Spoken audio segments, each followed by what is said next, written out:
There we go. Good morning.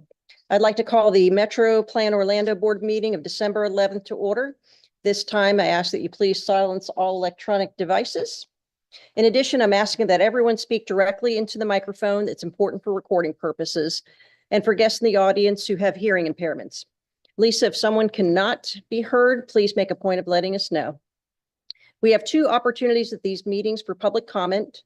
Public comments on action items appearing on today's agenda are heard before we get to action items.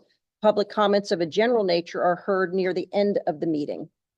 Anyone attending today's meeting in person and who wishes to make a public comment is asked to complete a speaker's card.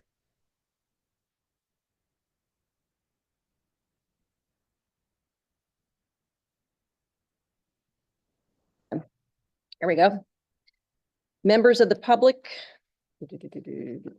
Hold on. I got my one. Members of the public who are attending online and wish to make a comment should fill out an electronic speaker's card. We want this and all future meetings to be accessible to all. Participants may join by computer, tablet, or phone. If you need accommodations to participate in the future, please contact MetroPlan Orlando. I'm going to ask Mayor Woodruff to lead us in the pledge. If you all would please stand.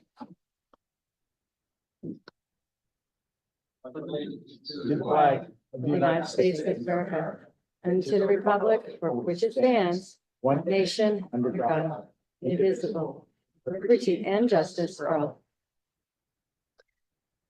Thank you, Mayor Woodruff. Okay. We have the CFCRC report, September 30th and November 14th. They had two meetings since our last board meeting. Commissioner Janer has a report for us this morning. Yes, I do. Thank you, Madam Chair. Good morning. The CFCRC met on September 30th, 2024 after a postponement due to the hurricane. Some of our action items were approval of the minute and the annual budget for the 24-25 fiscal year. We had agency updates, including special Saturday service for the Lake Mary Little League World Series. Student Ride Week was held September 16th to the 20th, where college students could ride Sunrails for free. The average daily ridership for Sunrail is about 4,600. Sunrail participated in a delegation of Central Florida organizations that spoke with the FTA officials regarding the Sunshine Corridor. The FTA seemed enthusiastic about the prospects of the corridor, offering technical support in project development and evaluation process. The Sunrail Links Transition Committee is still working to create a smooth transition. We are currently working out the financial technicalities. The Central Florida Commuter Rail Commission met again on November 14th. We did have a quorum. We had agency updates, including the train to the game that is back after proven successes, the special late trains on selected game nights at the Kia Center and Company Stadium. Average daily ridership for September-October was 4,764. We approved several items, including our bank services, our bookkeeping software. We approved financial protocols, and we approved the locally funding agreement and also appointments to the CAC. The December 12th meeting has been canceled. Therefore, our next scheduled meeting is January 23rd, 2025. That's my update. Thank you, Madam Chair. Thank you. Are there any questions from the board? Seeing, hearing none. Thank you, Commissioner Janer. The CFMPOA, the Central Florida MPOA Alliance, met on November 8th. Commissioner Constantine attended the meeting and has a report this morning. Yes, I do. It was riveting. And Obviously. just to let you know, I do have my script here. We met on October 11th. Unfortunately, we did not reach a quorum, so we were unable to act on items that were on the agenda. So those were presented for information and will be brought back at the next meeting in February. These included the previous meeting's minutes, the 2025 meeting schedule, the CFMPOA 2024-25 list of priority projects, and a request by the TPO for FDOT to complete a 4-lane widening of State Road 60 across Central Florida. We received 3 presentations, an update on the regional indicators, an update on the regional transportation systems management and operations plan, and an update on the Rethink program. The next Alliance meeting is February 14th here at MetroPlan, and this concludes this exciting. Any questions for Commissioner Constantine? Please give it. Dr. Stevens. Never actually even activated the speaker, so nobody online actually heard what your report was. I noticed this. I'll do it again. Do you want me to do it again? Everything you did. I thought I did. Oh, there it is. I pushed the wrong button. I'm sorry. Basically, they didn't have a quorum. They couldn't make any decisions. Yeah, and we had riveting reports. That's right. Thank you for the report and for the entertainment, Commissioner Constantine. We can always count on you for that. Do not see Commissioner Uribe right now. So do you want to give that report or you want me to move on for now? Want to do Why that? don't you move on to the safety Safety. moment, and Okay. then if she comes during that, you can go back to her. Otherwise, we'll catch her when she gets here. Sounds good. Then Mike, you are up for our safety report. Thank you, Madam Chair, and good morning, everyone. Last week was Older Driver Safety Awareness Week nationally and statewide, and so we'll talk about that this month, as we usually What does that do. mean? Kind of odd. Hmm? Is that us or is that? Well, I won't, I know I'm joining that cohort next year, but I won't speak for anyone else. What does So, that mean for next year for you? This cohort, you see the numbers, 65 plus are qualify as older drivers. Lee, that's me and you, buddy. Yeah, I got it. All right. So anyway, those drivers, by the numbers, we have about 48 fatal crashes per year. That doesn't mean that that a person 65 or over was killed in the crash, but that they were involved in a fatal crash. And similarly, 240 plus KSI crashes. These older drivers are actually underrepresented population-wise in crashes. One would hope so, that with our greater experience, we have we're less crash prone. And even for nighttime, where nighttime vision becomes an issue, you can see actually less than half as many crashes per capita. Hopefully we pay attention to our limitations and take them into account. But there are other things besides vision, and the safemobilityflorida.com website is a great resource for those who are in this older cohort, or those who know those who are. So there are self-assessment opportunities, safety questionnaires, courses available, and it addresses more than just driving, but also if you're walking, cycling, motorcycling, any sort of travel for older travelers. Also doing an update on our Vision Zero planning efforts. As many of you may have heard, there were a new round of SS4A grants, and we had a number of awards here locally. So MetroPlan Orlando received over $2 million to continue our planning work, which will include road safety audits, continuing our education and outreach efforts, and consolidating all the plans, coordinating them, all the local plans that you all have completed as well. Orange County also received over $800,000 for some targeted safety solutions. The Sanford Airport Authority will be developing its own safety action plan with some federal funding. University of Central Florida, over $1.5 million to help Lake and Sumter County with some pilot projects. And then City of Castleberry, over $1 million to do some demonstration projects based on their plan. That concludes my Vision Zero report for this month. Thank you. Thank you. Any questions for Mr. Wilson? Yes, Mayor Bates? I know I've brought this up before.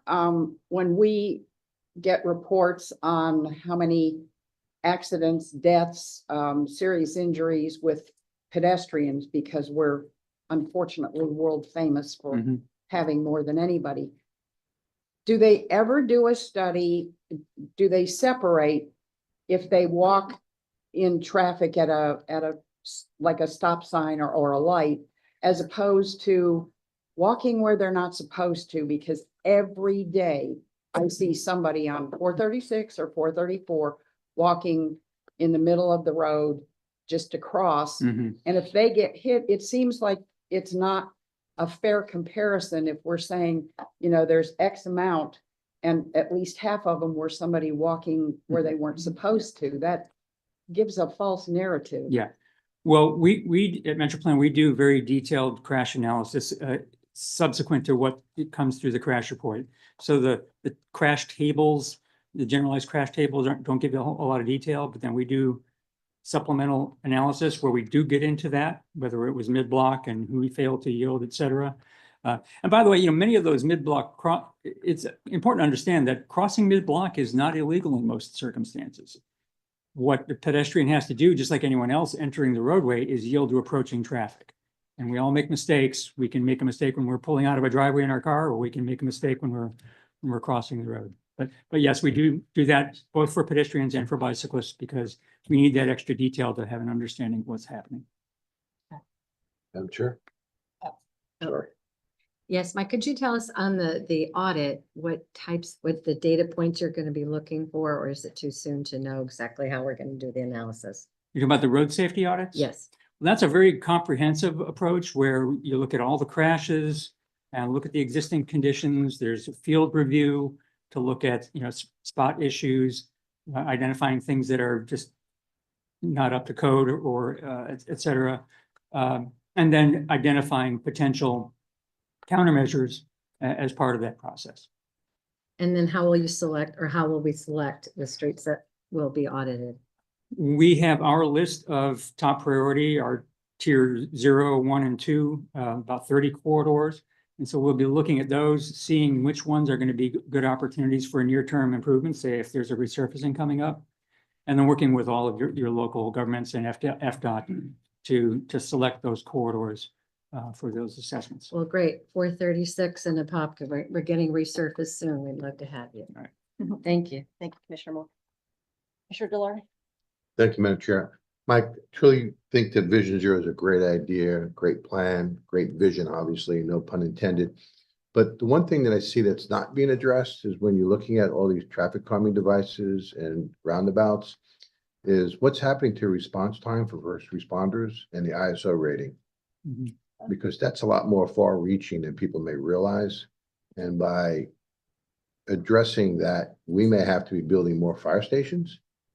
And so I'd like to make sure that as we look at traffic calming devices and roundabouts, that we actually look at what happens to the first responders, what happens to the response time and the ISO ratings.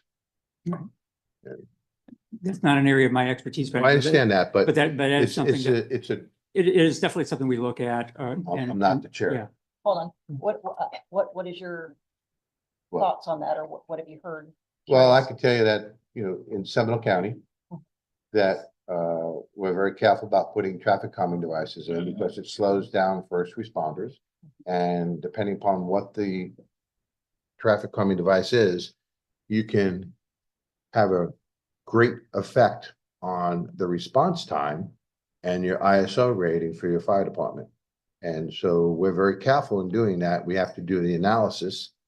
And I don't know the name of the program that we use, but we have a program that we use through dispatch, just look at all of that. And they actually give us reports about what traffic calming devices does in each neighborhood for all of that. And it will affect your response time, and it will affect your ISO rating, and it will affect building new fire stations. If you want to keep your ISO rating high or low, however you want to look at it. Thank you. Commissioner Wilson? Thank you. So I just wanted to respond because we've spent a lot of time looking into this across West Orange County with the growth and what have you, and with the fire stations coming in where they are. And the data is actually extremely clear that you need fewer responders when your speeds go lower. And I mean that in sort of a macro level.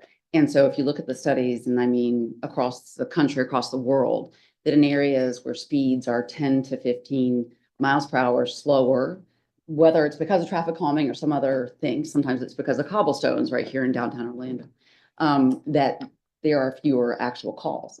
And so I think there's a converse benefit to traffic calming, that if you're going to look at the data to try to make sure that you're looking at the actual decrease in accidents that are potentially life changing or fatal. Well, you can't just look at automobile accidents. You have to look at actual structural fires. And we're looking at the structural fires, which are the issues. Fully got that, Yeah. but the vast number of calls that we get in Orange County with the population we have are from automobile accidents and speed kills. Thank you both. Appreciate it. Any other questions? Very good. Thank you, Mike. Thank you. So, Executive Director. Good morning, Chairwoman Grieve and board members. Welcome back. Seems like it's been a long time since we've gotten together. It has been 3 months. As you remember, we canceled the November meeting to make to free up calendars for those who wish to attend the event at the Orlando Airport. It So was a great event. welcome back. Yes, it was.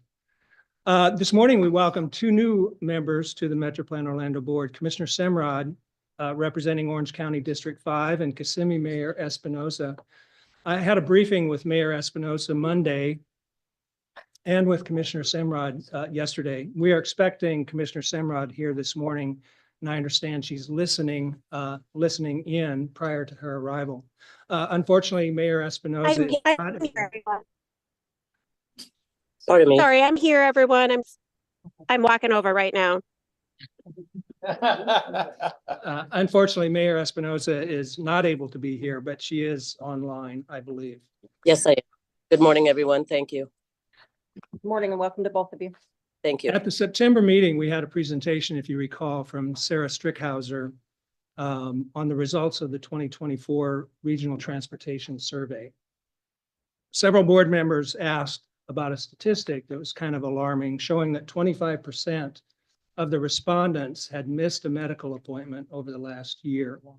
We asked Dr. Strickhauser to do some further analysis because this number had risen significantly. The last time we did this was 3 years ago in 2021, and the number was 18% at that time. So to go from 18 to 25 was significant. She was able to shed some more light on the role of public transportation and paratransit. The analysis showed that while Lynx riders are disproportionately represented among those who reported missing doctor's appointments, most of that group also use other types of transportation and do not depend solely on the public transit or the Access Lynx as their primary mode. So we have more work to do on that, and we've taken note of those concerns, and with our next update, we'll see about getting more details on exactly what are the barriers, the public transportation barriers to people missing those appointments. You heard about the new Safe Streets grant, the $2.12 million. We're thankful for that. But just like our 2023 grant, this award illustrates what we do best in our region, and that is work together. Over the past year, we joined with all 3 counties and most of the cities in the region in developing and executing a unique and comprehensive Vision Zero safety action plan. This grant award shows that the regional efforts to promote safety are appreciated, not just by all of us here at MetroPlan and throughout the region, but also by our federal partners at the US DOT. In fact, last week, MetroPlan Orlando was recognized by the Orlando Metro section of the Florida APA with the Planning Project of the Year for the Vision Zero work. So congratulations to the staff and all of our consultant teams on that recognition.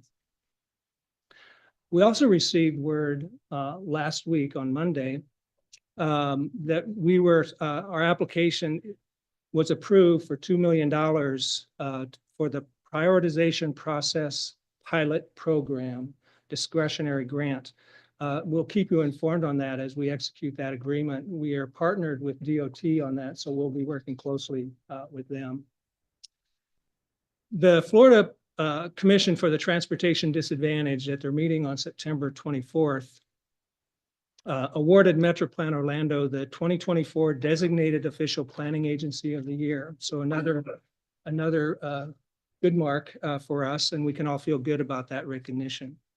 Now, just a few words about some staff achievements. Congratulations go out to Mary Ann Horn for moving into the position of Public Information Manager. That position was previously held by Cynthia Lambert. Mary Ann moved seamlessly into that position, and since taking on those responsibilities has been a great help to me as well as to the organization. It's always good to have staff ready to step up and advance when the opportunity presents itself. Then congratulations go out to Jason Sartorio and Slade Downs. They recently passed the exam to become certified by the American Planning Association. So now we have 5 certified planners, 3 professional engineers on our small staff. And that's quite an achievement. I believe that our staff is better than it's ever been. So I appreciate that very much. Then finally, I want to congratulate Virginia Whittington, who was recognized last Wednesday night by the Central Florida chapter of WTS with the Rosa Parks Diversity Award. This award is given to an individual who has contributed to enhancing professional opportunities for women and minorities. So congratulations, Virginia, on that. With the prevalence of laptops and tablets and the cadence here in the boardroom, beginning with our next meeting, the February meeting in 2025, we're going to go paperless. So I hope that doesn't shock anyone. And if you have some issues with that, then please let me know. Otherwise, that's how the agenda packages will be going out. It'll help our budget, that's for sure. I'm sorry? It'll help our budget, that's for sure. Yes, it will. And it will just make us more efficient. You'll have access to the full agendas within a week, a week in advance of the meeting times. So we're looking forward to that. But again, if it does cause any issues with anyone, please let me know and we'll see what we can do to work through that. Chairwoman Green, that completes my announcements this morning. Before we move on, 2 things. First of all, I would like to say, since it's my last meeting, we do have an excellent staff. And if we would all just give them a round of applause for all their accomplishments.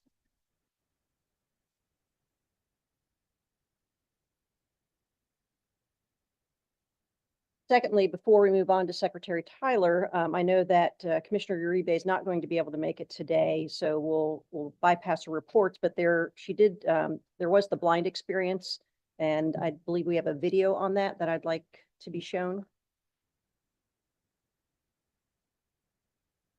And now we're getting ready to transition to the blind experience.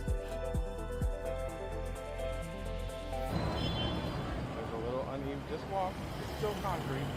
Okay. You're pushing. I know, because I'm very uneasy. Just keep walking straight. It's a deep step. Hold on. Wait. This is bad too. Huh. I got you. Whoa. I would have fallen. This experience is very crazy because, one, I didn't know what sense of direction I was going in. I was completely lost. One of the scariest things is it felt like the cars were right on me. And even though I was assured there was no car next to me, it felt like I could touch a car. That's how elevated the noise was of the vehicles. It is truly a transformational experience. Every transportation engineer or planner that works in this industry, that works on these roadways, needs to come and experience this so that they can be a better professional.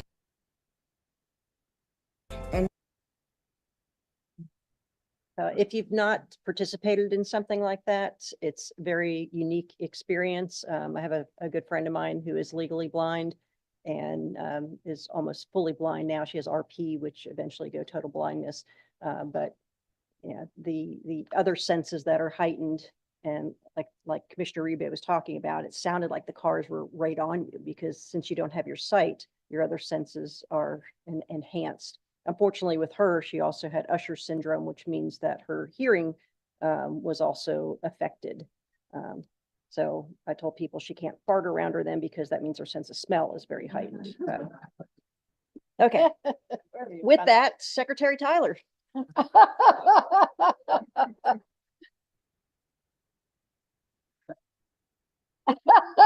Go for it. Wow.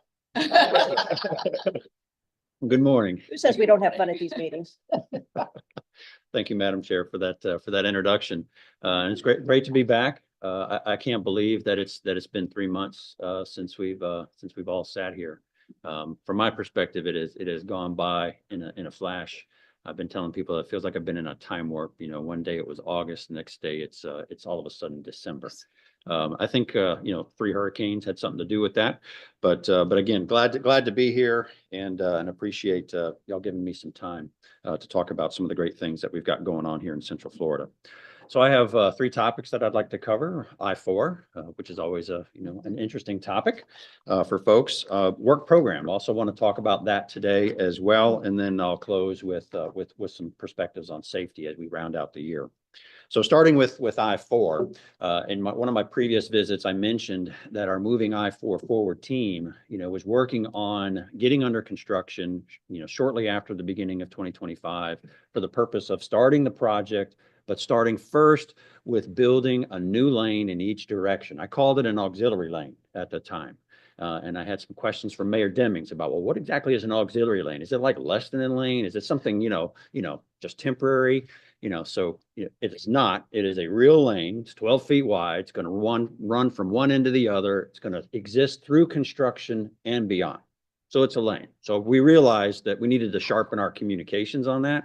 We're not calling it an auxiliary lane. We're calling it a congestion relief lane, because that's what it's going to do. It's going to relieve congestion pretty darn quickly. So we're not waiting to the end, which will also include the express lanes, but we will have an additional lane in each direction. So we have moved forward with selecting 3 design build teams this fall that are competing now to build that lane. We're breaking it into 2 pieces. We're calling it Project A and B so that we can keep it separate from projects 1, 2, 3, 4, and 5, but that's a different story. But we have teams that are competing right now.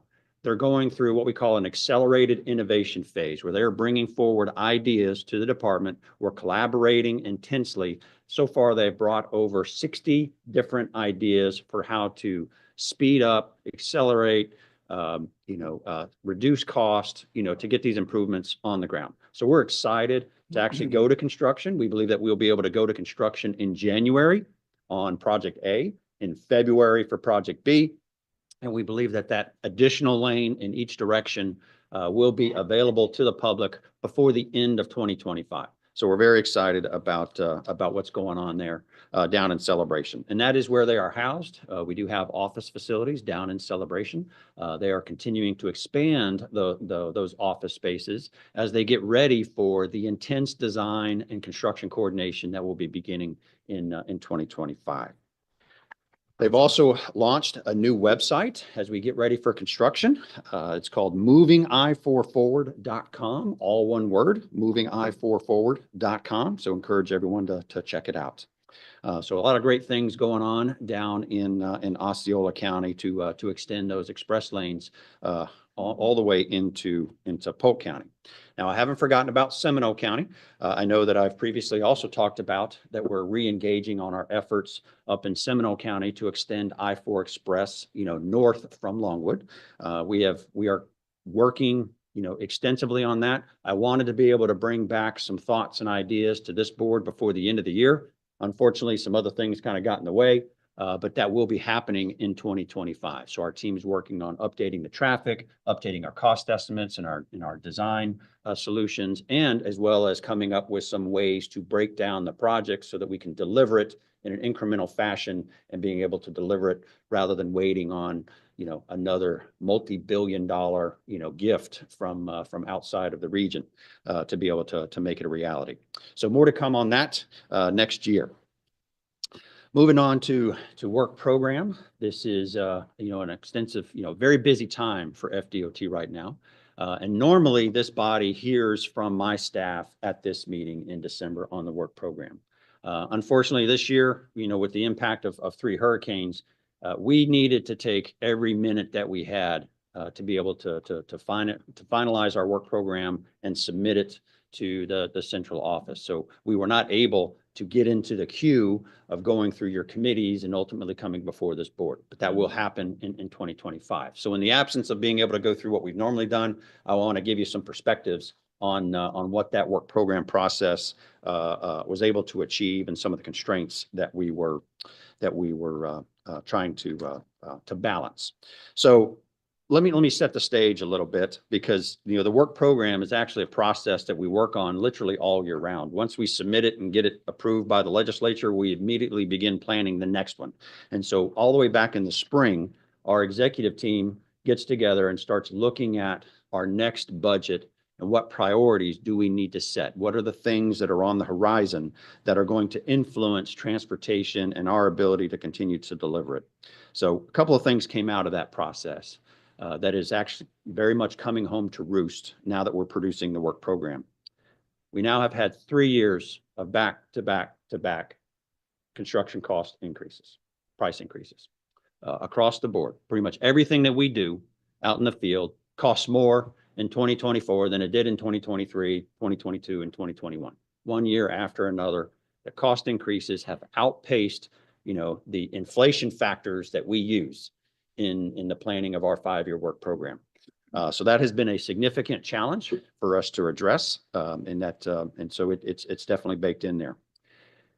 I mentioned that our executive team gets together and we talk about the future. What do we need to make sure that Florida is prepared for transportation in the future? And one of the things that's very vital to us is maintaining the assets that we have.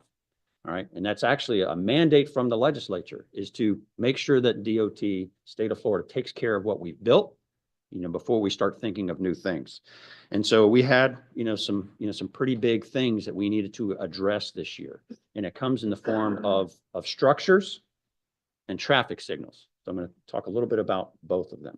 So bridges, we have excellent bridges in the state of Florida, but we need to keep them at a high level of condition. We've seen the importance of that over the last several years with the major hurricanes that have impacted the state. We have actually, DOT built bridges, since 1970s, are very resilient. But those bridges are continuing to get older each year. Mr. Wilson's not the only one who's getting older every year. The bridges get older every year as well. So we've got to make sure that we are maintaining those bridges going into the future. We run some cost analysis, we run some modeling, we realized that we needed to make some additional investments in those bridges, to keep them where we want them. In addition to that, mast arm signals. A lot of us, like those mast arm signals, because, they look a little bit nicer than the string poles. And we've built them extensively across the state over the last 20 years. About 20 years ago is when we really started building them. Well, they have a lifespan too, right? And we're starting to look at, the end of their lifespan and what we need to do at a program level to prepare for that, because when they start to corrode and they need to be replaced, we got to be ready to do that. So we've actually stood up a whole new program to be able to be prepared for that. When those mast arm signal poles, when they reach their 25 to 30-year lifespan, we're prepared to be able to go out and address them so that we don't have issues, especially during hurricanes or even in between. Traffic signals. Traffic signals are the backbone of the network that we have. It keeps us moving. It's obviously a key safety feature that we have out there. They're getting more and more technologically advanced. They're getting more and more expensive to maintain. We actually rely on your organizations to maintain those traffic signals. We have the state of Florida relies on local communities, counties, municipalities, and we compensate, the counties and the cities for the maintenance of those signals. And what we've heard is that the prices are going up on that too. All right. Not just, because of the back-to-back increases, but also the level of technology that's involved and the skills that are needed. So we've had to make some adjustments in making sure that we have monies available, to appropriately, fund the maintenance and operation of those traffic signals. In District 5 alone, Central Florida, there are 1,667 traffic signals on the state highway system alone. So it's a pretty significant component of our transportation infrastructure. And we want to make sure that it is prepared for the future. All right, so those were additional costs, that we planned for that come off the top, because again, maintenance and operations comes off the top before we start thinking of doing new things. Then the third component of setting the stage was our revenue estimating conference. How much money is going to be going into the State Transportation Trust Fund that's primarily coming from gas taxes. Yes, people are continuing to move to the state of Florida, but they're also buying more fuel efficient vehicles as well. So we go through an exercise to project What do we think that that transportation, trust fund is going to look like? How healthy is it going to be? What are going to be the funding levels? Because that's what primarily funds our work program. So we went through that exercise, and what we realized, or what they came out of that with, was a small reduction. 0.5% doesn't sound like much. But when you start adding in the cost increases, the additional off the top, not new revenue, it's a fuzz lower. That's, I'm trying to set the stage that we believed that we were going to go into this work program cycle with a very challenging prospect of trying to balance it, getting it back to balance, because that's what I have to do. It's one of the most important jobs that I have as the district secretary, is to produce an annual work program to the governor's office to be part of his budget proposal, and it's got to be balanced. It's got to be a balanced budget. So that was, kind of setting the stage. So, going into that, I established, to my team, a couple of key priorities that I wanted them to focus on as we moved ahead. Number one, again, maintenance and operations. We've got to be able to fund that. And so at a district level, in addition to the things I talked about, it also, it's the resurfacing on 436, as Commissioner Moore brought up. Though these are things that we've got to do. We've got to keep up with the pavement. We've also got to keep up with the operation of the arterials and the interstates.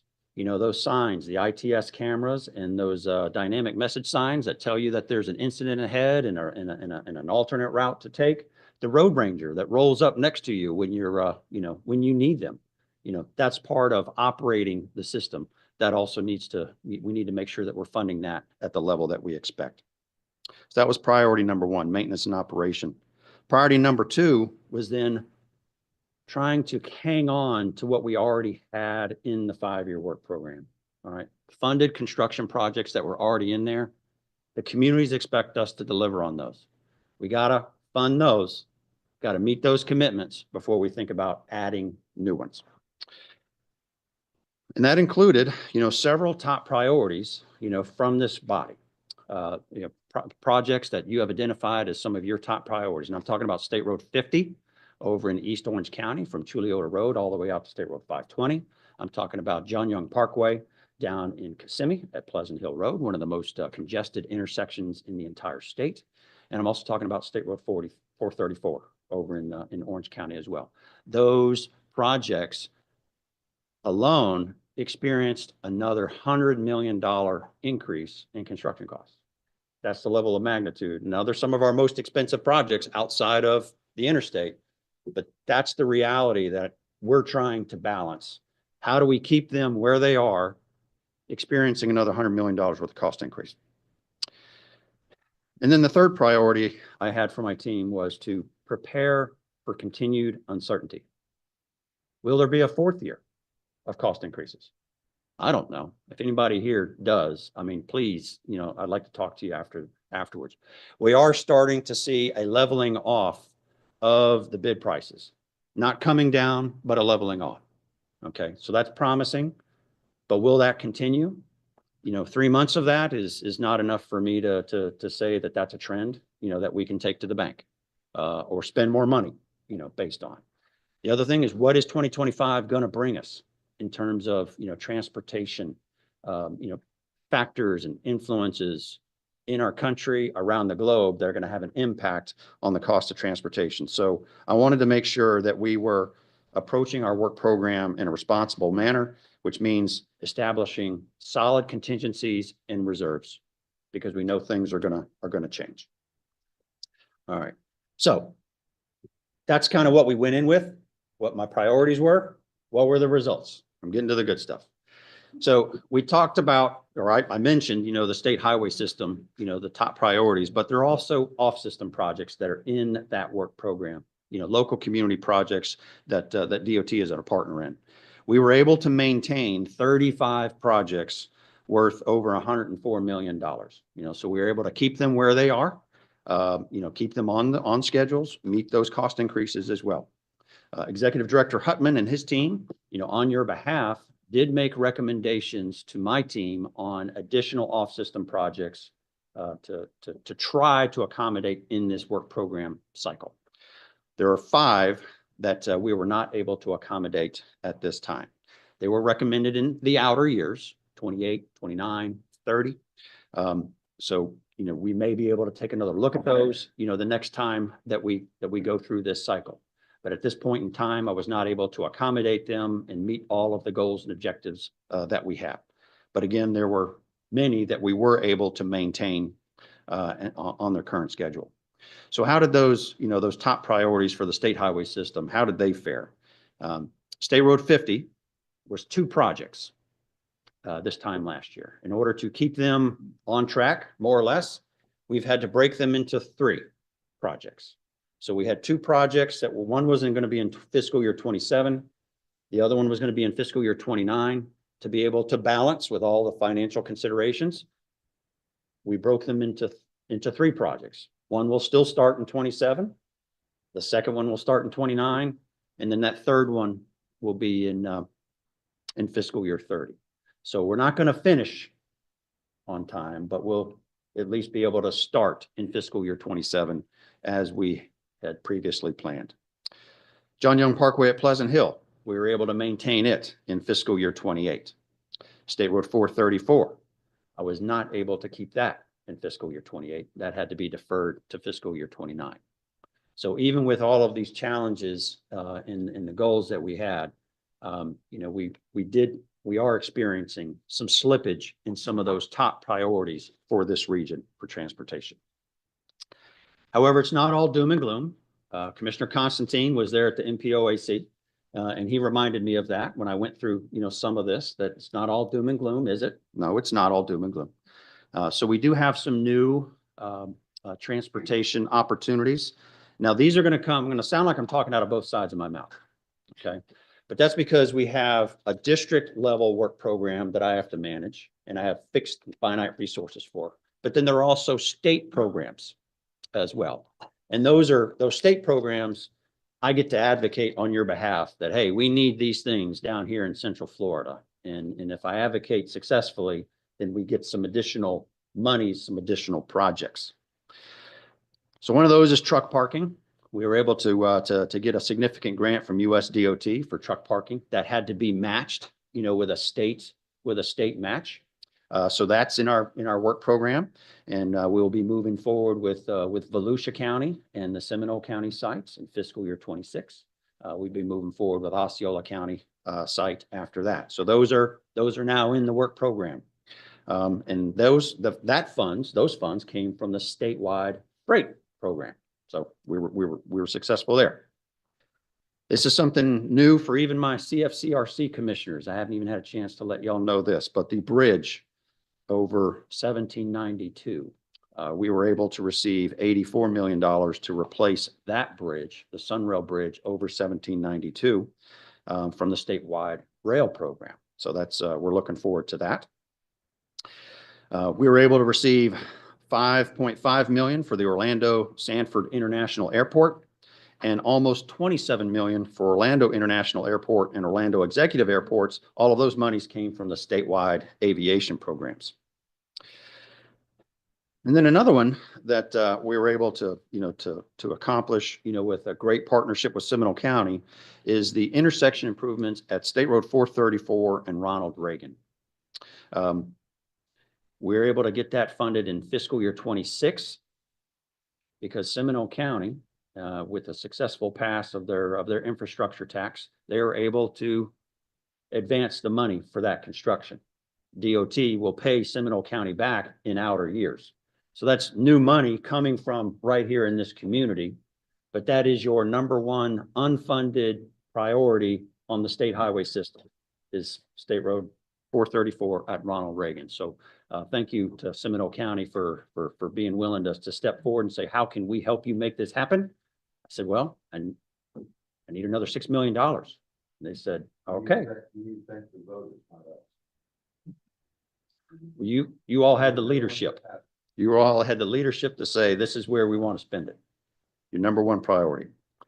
And all that is in context with, obviously the moving Florida forward, and specifically the moving I-4 forward project, which is going to be in that work program, over $3 billion worth of improvements to I-4 and Poinciana connector And that also is additional money, that came, from the legislature, from general revenue that Governor DeSantis, envisioned and fought hard to get for our communities.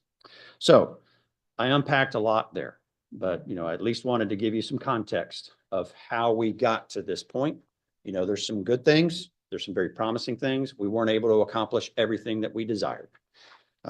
But we had our public hearing last week. So that was our first, public reveal of what we were able to accomplish. We do have comment period until December the 20th. So this is a public process. If there are concerns, if there are questions, if there are additional ideas, thank you very much. This is how, we can receive comments to be included in that before we wrap up the final work program for submission to the governor and to the legislature. So please consider that if you're of interest. And then finally, I'm going to close with safety. I mentioned earlier this year that it seems like fatalities are going down. We had a great conversation earlier this morning, just now, about about fatalities and speed kills and how all of that works together. As we close out the end of 2024, I'm more confident that this will be the outcome. Once we get the final numbers for 2024, that fatalities will be down, and they're going to be down significantly, 20% across Central Florida from last year, 30% in the greater Orlando area. That is significant. And I believe that's a direct reflection of everything that all of our communities are doing together, both on the infrastructure side, as well as, addressing, education, enforcement, response, everything that we're doing. All of these things, work together. But we've got to finish the year on a good note. All right. We're not there yet.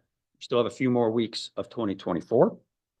Impaired driving counts for 20 to 25% of all of those fatalities.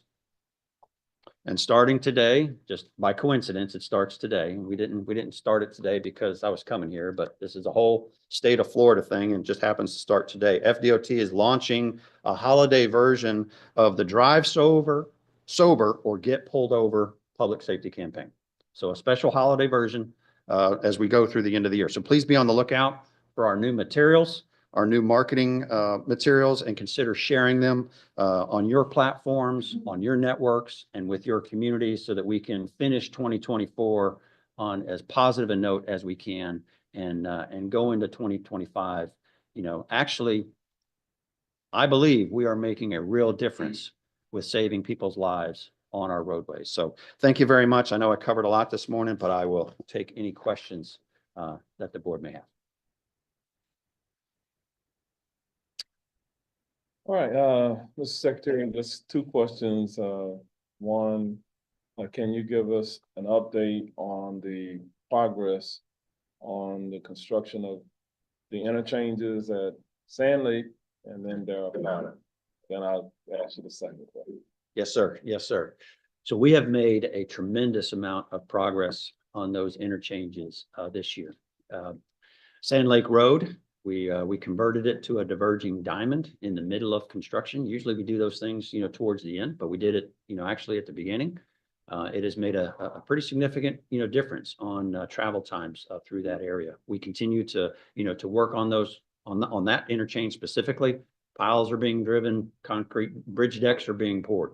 We're working on State Road 528, the ramps from I-4 to State Road 528. Central Florida Parkway, that overpass bridge was closed while we did some work there. It's been reopened, and we're continuing to work on Darrell Carter.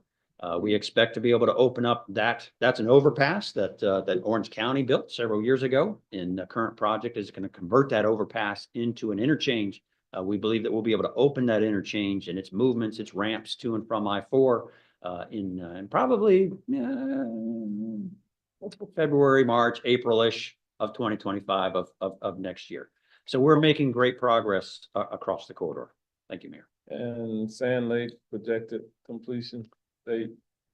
I'll have to get back to you on that. I don't have that number off the top of my head, but it's probably another 2 years. All right, and my final question, it's related to safety. The sheriff in Orange County has made a decision that He's gonna have deputies respond to minor traffic crashes. That does come with an impact on somewhat on manpower for him and budget. Is the state moving the needle on increasing the rate of hiring for highway patrol personnel? And I know that may be related to pay and some other things, but any plans there that you're aware of? Another great question, Mayor. I'm not an expert on the specifics of that, but I can definitely provide some perspectives, because FHP, has had, some very big challenges with keeping their ranks full. And the governor, has recognized that and has taken strides, to help them fill their ranks. And they are making some progress. I don't know what the numbers are off the top of my head, but they are starting to build their ranks back. And it's critical, that they do that. We've wanted to be able to partner more closely with FHP for speed enforcement details, other traffic related law enforcement details. But manpower, can certainly be a drawback to that. Responding to traffic crashes is certainly, a component of that. So they are starting to make some headway. I'd have to get back to you on the specific numbers that they've been able to achieve here in Central Florida, but it is something that is definitely on the governor's radar, and progress is starting, to take shape. Just, from a safety perspective, there's a nexus there. The faster we can get roads open up after traffic crashes, the safer it is for everybody, because a lot of people do what when there's a traffic crash?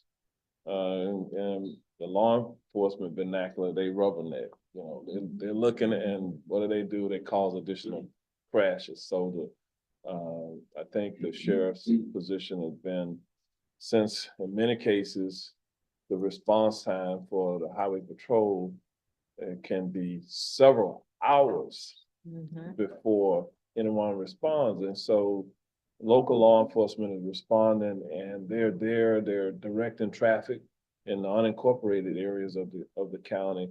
And that ties up resources. So I think the sheriff has taken the position that since they're standing there anyway, if it's a minor traffic crash, let's just have them write it and get traffic moving, get people back on their way in terms of a customer service type of response.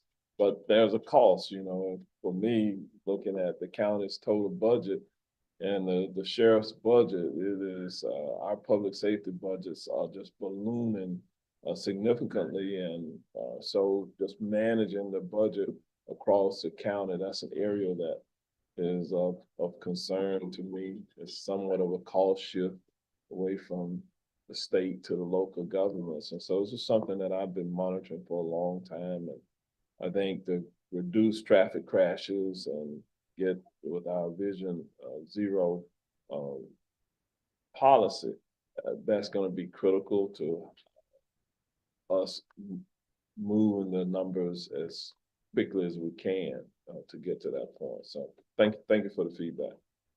And Mayor, if I may, because we are co-located, our TMC operators are co-located with FHP down in Sanford, and I'll certainly follow up with this board on the progress that FHP has made with their staffing. But one of the things that they did recently start doing was a virtual trooper program for minor traffic accidents. I think they're piloting that project, and so the idea is that you call FHP, star FHP, and if it's the right type of crash, they have a trooper that may be on light duty that is available and can work with that driver of that vehicle to be able to get that report going and completed without actually having to send a trooper physically to that location. They just started that, so that's a pilot project, but it is another attempt to address the concerns and need that you're identifying. Excellent. I think in some form may be worthy of on the highway patrol down chair on the programs that they're instituting to address it. Yes, sir. I don't disagree. I appreciate it. Mayor Woodruff. Yeah, really a comment, not a question. We have two projects going on in Sanford, West 46 and East 46, which are repaving but reconfiguration. The East 46 one had a really rough start. The key issue was all of the left turn lanes went away, including major left turn lanes at intersections. And the public, your staff dealt with some very angry people. But in addition, our police department, our public works department, and myself, we're contacting your staff about it. And it really, from my perspective, looked like the maintenance of traffic plan, especially on the east side, was designed for the work being done without looking at the traffic patterns. And it was exacerbated by, they put out the cones and removed lanes right before the hurricane. And so then nothing happened. They did come back a week or two later and put left turn signals. So now coming down East 46 to Sanford Avenue, and at Park Avenue, which are major left turns, the through lane is also the left turn lane, but they did come back and put traffic signals, so at least it gets moving. I was never clear if that was part of their original plan, and if it was, it shouldn't have been a week or two later. So just a comment that I know that's the contractor, and they have been responsive, but the original plan really caused some issues for our people. Absolutely. And Madam Chair, I wouldn't mind addressing that, if that's okay. Because I know there wasn't a question there, but certainly appreciate the feedback, but that's on us. That's on DOT, not the contractor. Okay. So, because the contractor installed the MOT that we asked them to. That MOT design, in retrospect, needed to be beefier. We made some overly optimistic assumptions on driver behavior. But,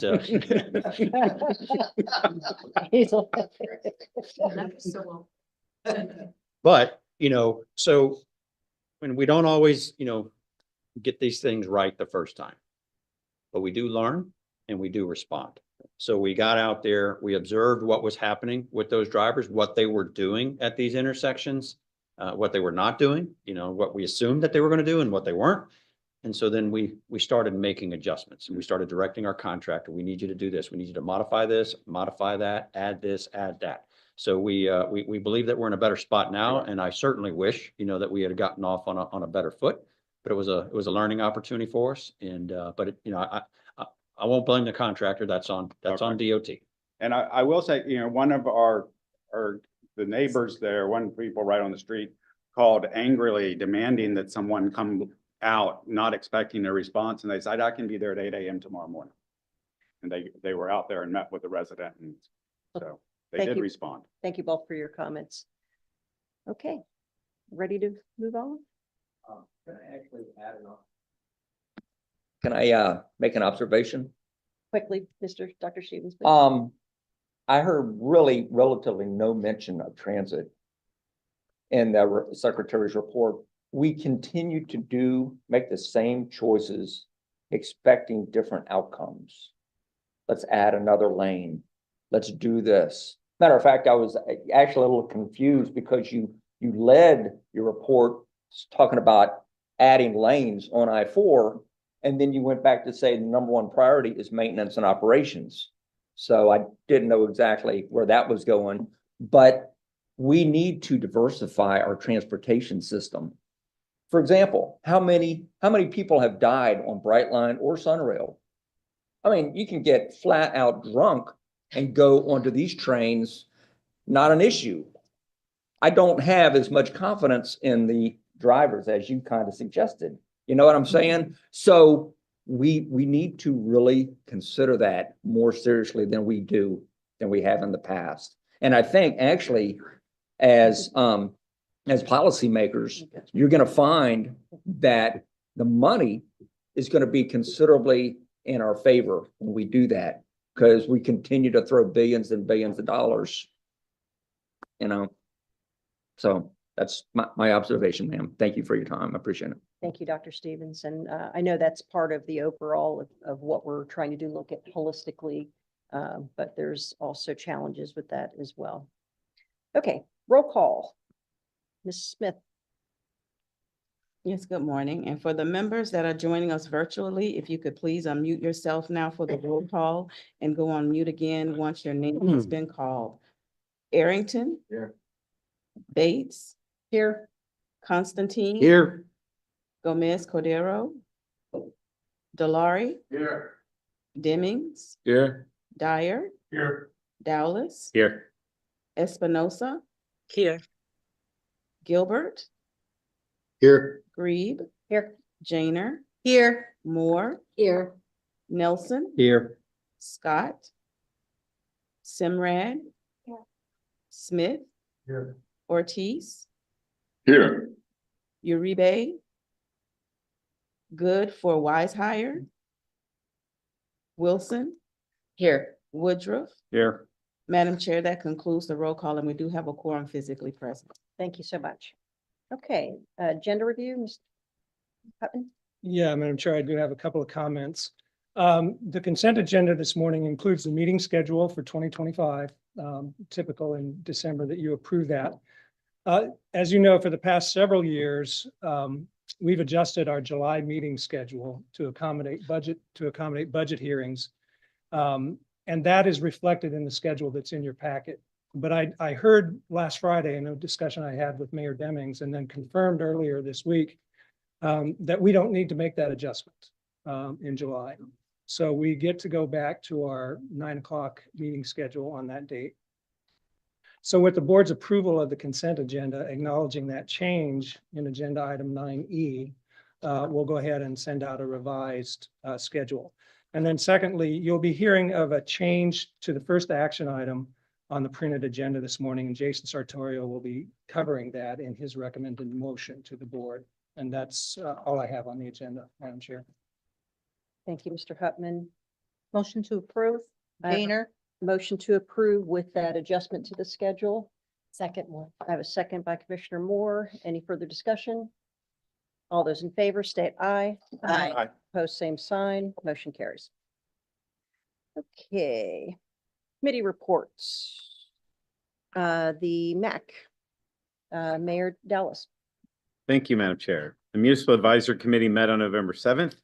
MAC approved our September 5th meeting minutes. Then we then recommended approval on the following items: FDOT amendment to fiscal year 25 to 29 TIP, Title VI non-discrimination and limited English plan. One of our committee members made a comment on paraphrasing diversity, equity, inclusion in the plan.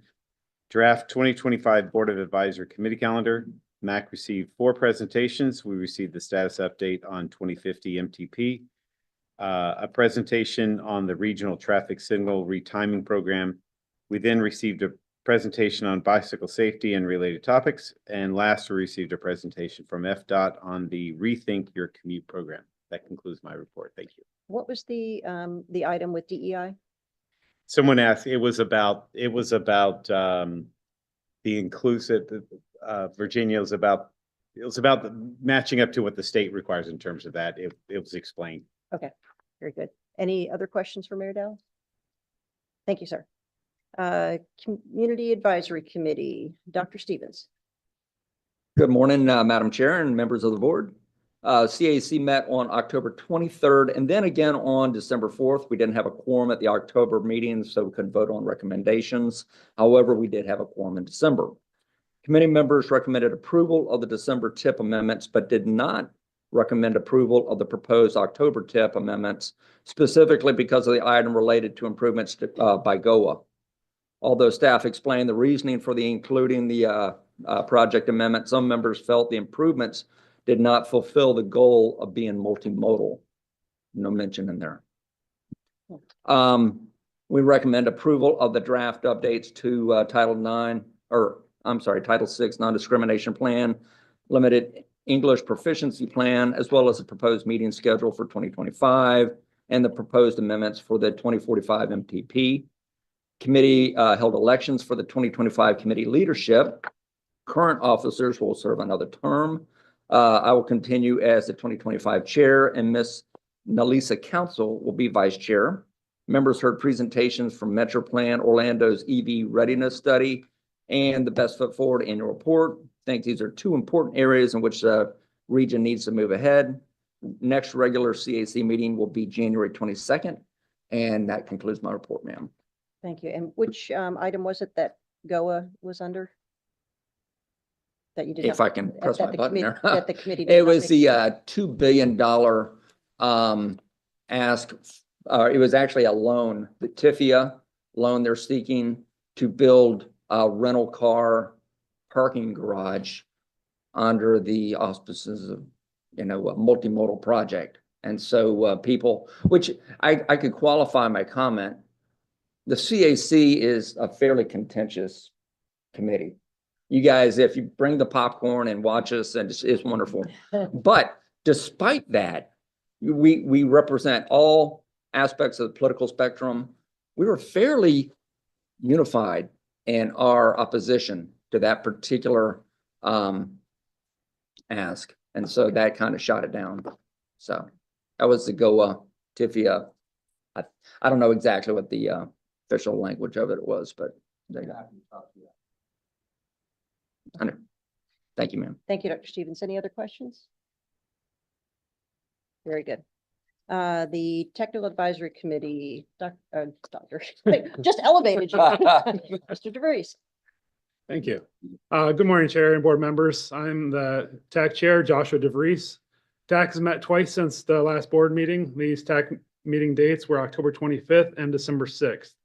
Like the other advisory committees, TAC met in person with the physical quorum present in both meetings.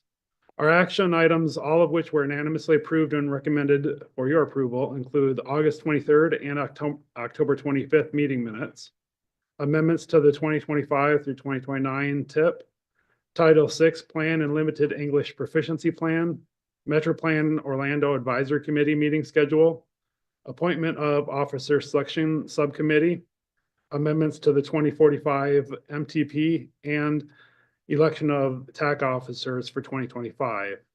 So with this election, today is my last meeting as the chair, as the TAC chair, but I do want to express that I do feel very honored to have had the opportunity to lead the group of technical professionals through the many very important and exciting projects and programs. I also wanted to express my gratitude to all of the elected officials here for your support, your very collaborative staff, as well as the very, very helpful MetroPlan staff that has helped me with the TAC meetings and preparation for that. It's really made my time as a chair a very enjoyable one, so I appreciate that. And with that said, the current vice chair is that was elected is Hong Lim of the city of Winter Park. He was elected as TAC chair. And Lenny Barden of the city of Altamont Springs was elected as the TAC vice chair. And then, like the other advisory committees, we received presentations on the 2050 MTP status update, the regional traffic signal retiming program, and Rethink Your Commute program. There were no TAC-only presentations, and we received one public comment at the December meeting from Courtney Reynolds regarding ongoing activities at the Florida Bicycle Association. Our next meeting is January 24th, 2025 at 10 a.m. And this concludes my report. Thank you, sir. Any questions? Okay, Mr. Sanders for the Transportation Systems Management Operations Advisory Committee. Good morning, Madam Chair and board members. Since the September board meeting, the TISMO Advisory Committee met on October 25th and December 6th.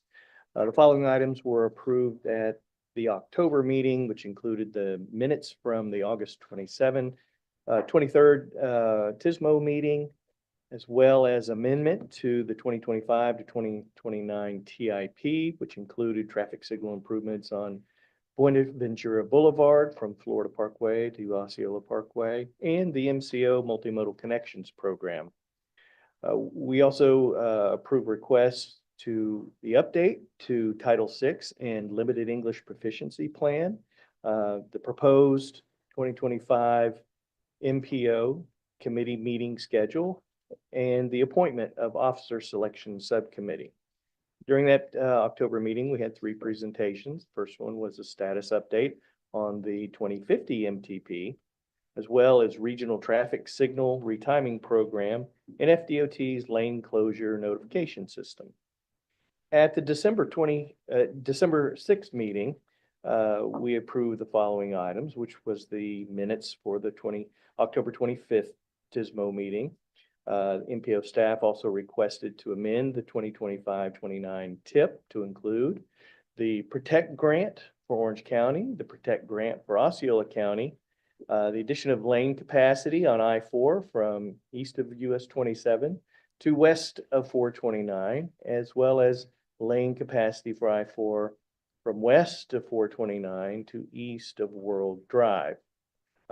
We also amended the 2045 MTP and nominations by the TISMO Officer Selection Committee to serve as chair and vice chair for 2025. We also had two presentations. The first one was a briefing on the recent FDOT District 5 annual signal maintenance, as well as a I-4 frame project. Madam Chair, that concludes my report. Thank you, Mr. Sanders. Any questions for Mr. Sanders? Seeing here none, thank all of you and thank you for your service that you've provided this year. Okay, next is public comment on action items. Ms. Smith, do we have any cards? Yes, Madam Chair, we have a request to speak from Mr. Jeff Pigram. Okay. Name and address for the record, please. Good morning. My name is Jeff Pigram, Orange County resident, 5513 MetroPlan Court, Orlando, Florida, 32819. I'm actually, sorry. There we go. My apologies. If you want me to start again, I will. We're good. We got you. Okay. So I'm actually a 7-year member of the CAC, that Dr. Cher Stevens. I'm also a 4-year multimodal advocate appointee. I wanted to provide some context for why our committee denied the TIP amendment that's before you today, 24-12, that includes the $2 billion GOA request. It was presented in October. We did not have a quorum, but we asked GOA in this request how much is dedicated funding for Sunrail and links improvements, and was told there was none. And that was really pivotal for our committee because, as we understand, when the train station that was built, that's Brightline now occupies, the core, the shell, the physical infrastructure of that station was built by the airport, and then Brightline came as a tenant later. But that same opportunity was not afforded to Sunrail. The land was set aside, but no station, no platforms, no infrastructure. So all we're asking is for that motion to be reconsidered at a time when GOA can add 1 or 2% to that budget request, which would be about $40 million, and would help advance Sunrail Phase 3 forward by building that shell of that future Sunrail station. So I wanted to provide that context. Thank you for your time. I have a 10 o'clock commitment that I'm late for, so my apologies. I'll be listening remotely. Thank you. Any other requests to speak? There are no more. Okay, thank you very much. Next, we'll move on to the consent agenda items Madam 8 Chair, through J. To approve consent agenda is submitted. Second, Shaner. Understanding. Understanding the changing in the schedule. Yeah, thank you. Second, by Janer. Janer. All those in, any further discussion?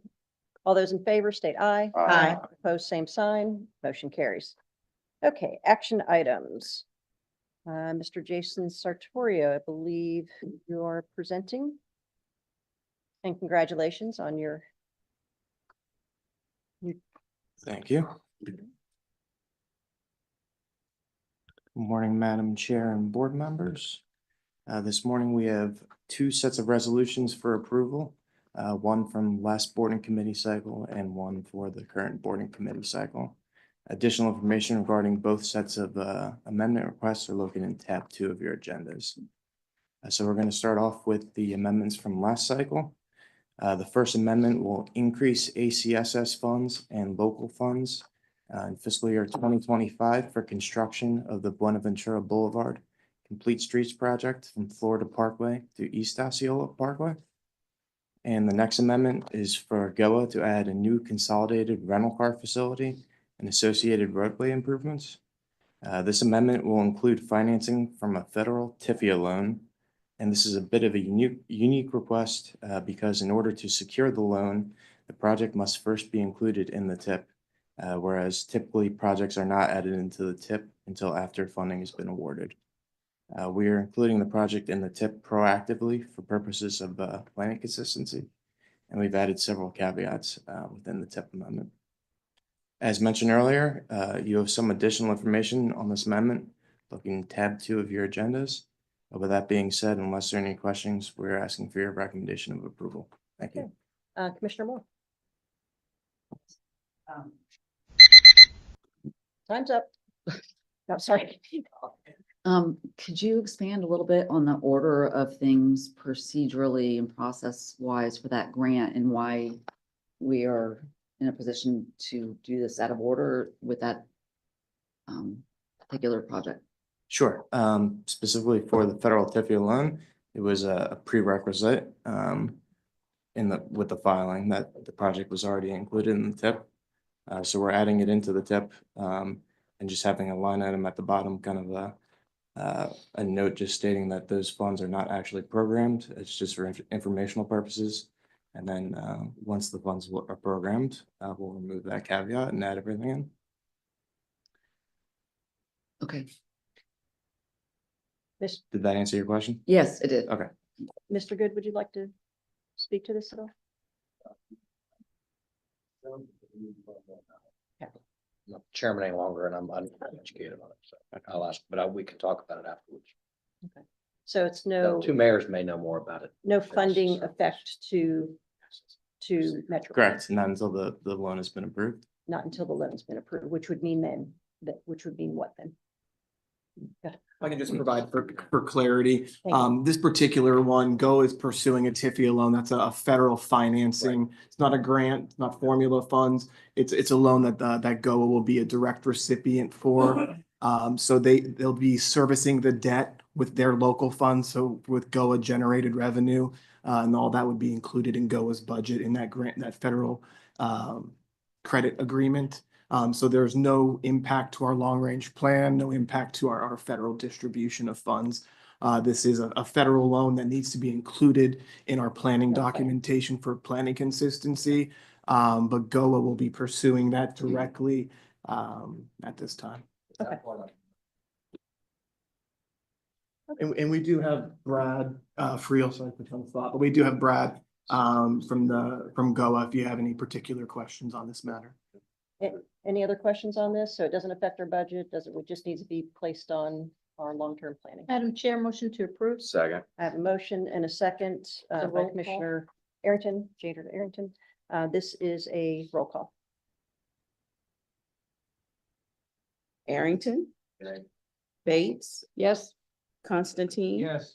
Delari. Yes. Demmings. Yes. Dyer. Yes. Dowless. Yes. Espinosa. Yes. Gilbert. Yes. Grieve. Yes. Janer. Yes. Moore. Yes. Nelson. Yes. Simrad. Smith. Yes. Ortiz.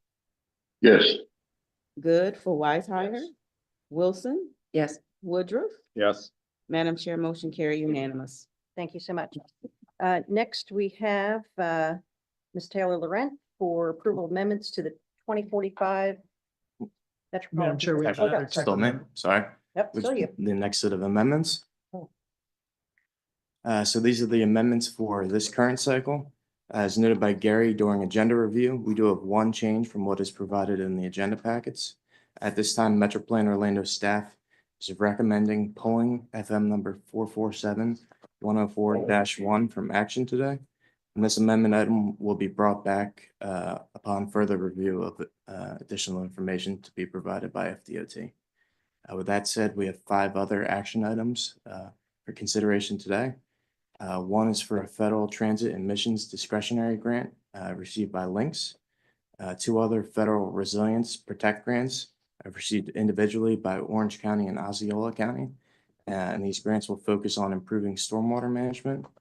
And we also have 2 items related to I-4 Beyond the Ultimate South, Moving Florida Forward Initiative. And the 2 projects will add an additional lane in each direction from east of US 27 to east of World Drive. As mentioned, you have some additional information looking in tab 2 of your agendas. With that being said, we're asking for your recommendation of approval, excluding FM number 447-104-1. Thank you. Okay, any questions? So So is that approval with removing the 447-104-1? Just to be clear, as staff is recommending. Mayor? Yes, Okay, just Madam wanted- Chair, move approval. Okay, and I have a second by Commissioner Arrington. Any further discussion? All those in favor, I'm sorry, it's a roll call. Arrington, Yeah. Bates, Yes. Constantine, Yes. Delory, Yes. Hemmings, Yes. Dyer, Yes. Dowless, Yes. Espinosa, Yes. Gilbert, Yes. Reed, Yes. Joyner, Yes. Moore, Yes. Nelson, Yes. Simrad, Smith, Yes. Ortiz, Yes. Good, Yes. Wilson, Yes. Woodruff. Motion carried unanimous. Okay, thank you, Mr. Sartorio. Next, we have the approval of the Title IX and Limited English Proficiency Report. Madam Chair, move to approve. Madam Chair, it's the MTP amendments.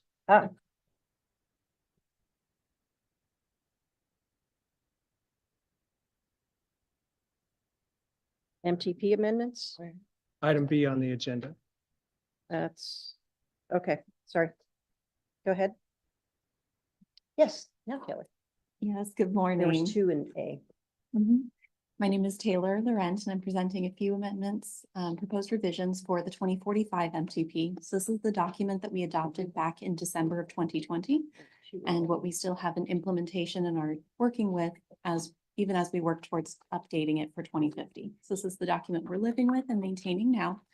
And we'll hear a little bit more about the future plan in a later presentation. Can you speak up just a little more? So Closer into the. Yep, I'll lower my register. That's generally what the problem is. All right, that better? Yes. Not hearing any like signs, so good to know there. Okay, so in terms of the proposed revisions for the 2045 plan, we begin with an annual update that we do every single year, and we refer to this as our TIP refresh. So all of the projects within our transportation improvement program, as we've heard from Jason this morning, are always changing, always evolving as time moves on. So once a year, we go through and make sure that each of those projects are updated in our long-range plan to match what is in the current transportation improvement program. So this is consistent with the TIP as it was updated in September, plus all of the amendments that have been presented and approved by you all through October, November, and the updates from today, which was November and December. With these revisions, these are predominantly administrative in nature to maintain that planning consistency. So there are no impacts to existing project cost feasibility. In terms of our second revision, this is very similar. Within our transportation improvement program, there are also locally funded projects that are noted in there. So no state, federal, or state funds, but local funds to make sure that we're documenting all of the transportation improvements being implemented within our region. So while these don't have, again, those federal or state funds, they are also included within our MTP for planning consistency. So we are updating those locally funded projects, again, to showcase those updated project costs and make sure that everything's one-to-one for that planning consistency. So with these updates, again, administrative in nature, there are no impacts to existing project cost feasibility. And then our third item, throughout the year, we generally receive a few questions or requests for minor updates to the plan, again, for planning consistency. And this year that includes 2 updates to tables 15, one to remove a duplicate project where it was listed twice. So we're making sure that there's no duplication there.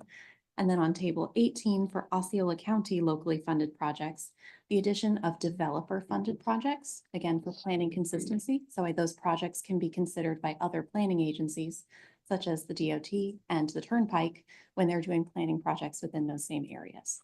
So there are no impacts to existing project cost feasibility with either of those 2 revisions. And again, it's for planning consistency.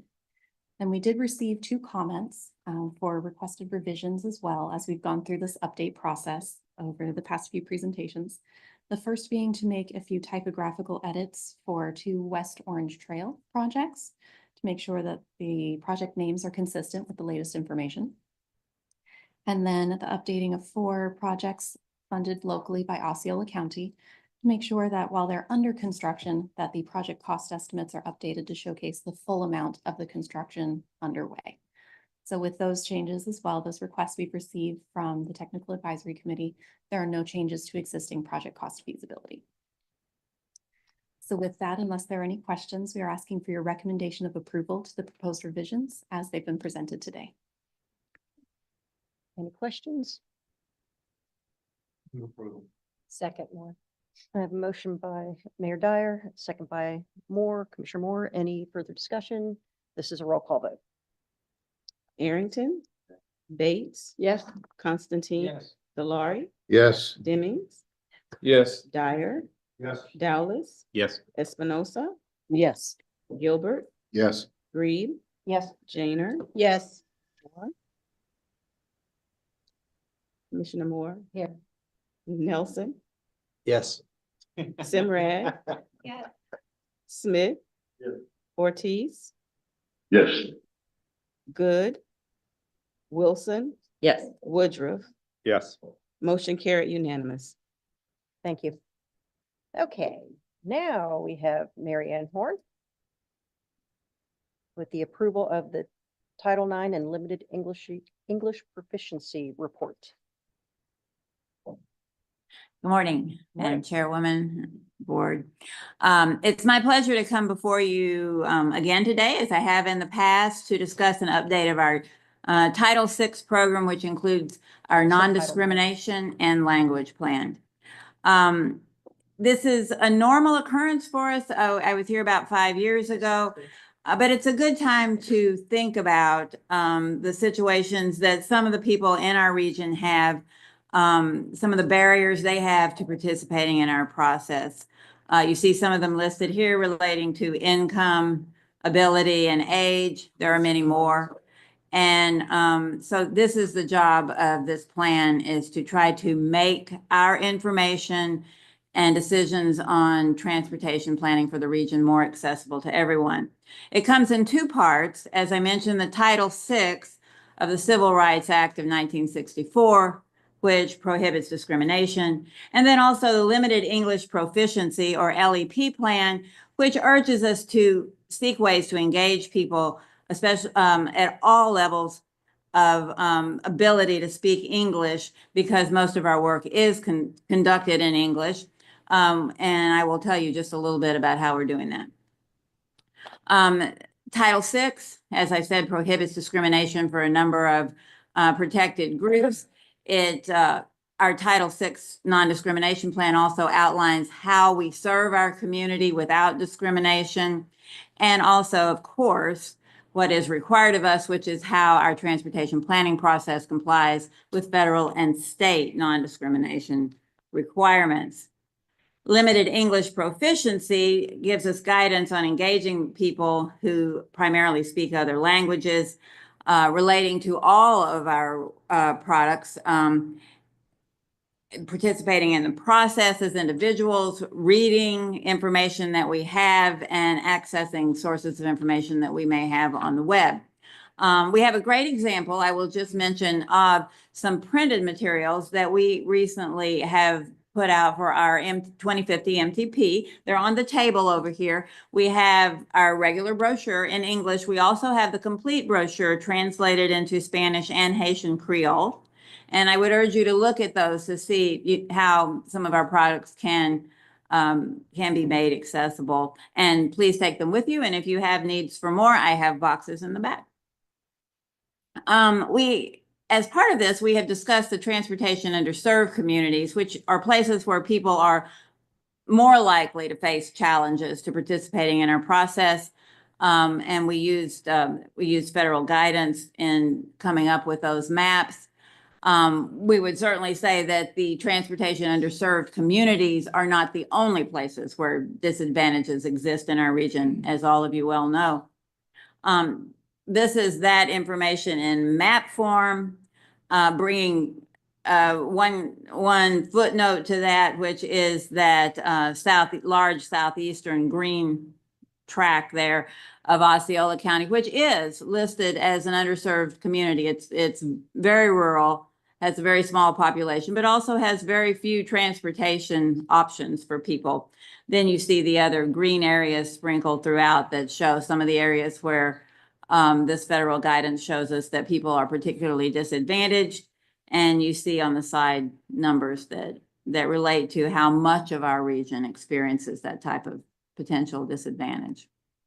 And with that, I'm happy to take any questions. Otherwise, we are asking for you to approve the update. You have a link in your agendas to the draft plan, which is on our website right now, labeled as a draft. We would ask you to update that and approve the plan. Thank you. Yes. Commissioner Wilson. Hi, thank you so much. Great information. I would just, if you could go back to that map a second ago, and just let us know where that was, what the source is. I'm very curious about how they're identifying these. The sources for this come from the two federal tools, the ETC Explorer and the CGS tool. We blended those for the purposes of our map. They are similar if you take them individually, but taking them together gives you a comprehensive look. And is there a lag between population growth and this data? This was from the, let's see, I can't remember. The year I believe was 2023 on this update of those tools. I'm not sure. Okay, thank you. But it is recent, and there is always a lag in Florida because our population grows so fast. Yeah, but thank it is you. the most recent iteration we have. Thank you. Commissioner Good, did you have a question for Marianne? Mr. Good? Did you have a question? Yeah. Push, there you go. She pushed it for you. Okay. What is this? Does this represent people who are there's not adequate public transportation for? The areas that are represented here, the transportation underserved communities, are areas where we feel like people, or not we feel like, we have data that shows that people are likely to face all kinds of challenges. It could be safety, it could be affordable transportation. If you have areas where people cannot afford cars, that's a barrier. If you have people who are not able to access public transit, that's another barrier. You go back to the map. Mm-hmm. So I mean, the people on the east side of town of the region don't have much public transportation. For the West. Or the west. I would believe that, but right in the center, you would think they would have more. So I'm trying to understand. It's a compilation of all types of barriers that they may experience. Financial barriers, age related, ability related. And so it's not just about any one type of transportation. Commissioner DeLore? Thank you, Marianne. I think it would help us if you had on this slide what those categories could be. It's not just transportation, because I could tell you in Seminole, I mean, the areas that you're depicting is right along 1792. So we may want to identify what those topics are so people don't misunderstand it. Sure. And if you see the full report, I think you do see a fuller explanation of that. And in addition to that, we will have information in the 2050 MTP that also relates to these barriers in much more detail. So we will be coming back to you with more information on that. And that's a good point. Sarah.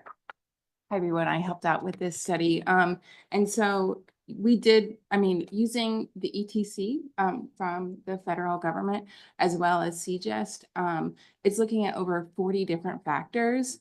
So there is a lot coming into this. It's not just a one and done. We wanted to be as comprehensive as possible and also match up to federal guidelines as much as possible. So that way, when we're putting in for federal grants, they can see that, there is cohesion between what they're saying and what we're saying. Yeah. Commissioner Wilson? Yeah, so just as a quick follow-up, I think like an at-a-glance observation, which is why I kind of wanted to go back and revisit it. And I can only speak for Orange County, but that's our urban core that we're looking at.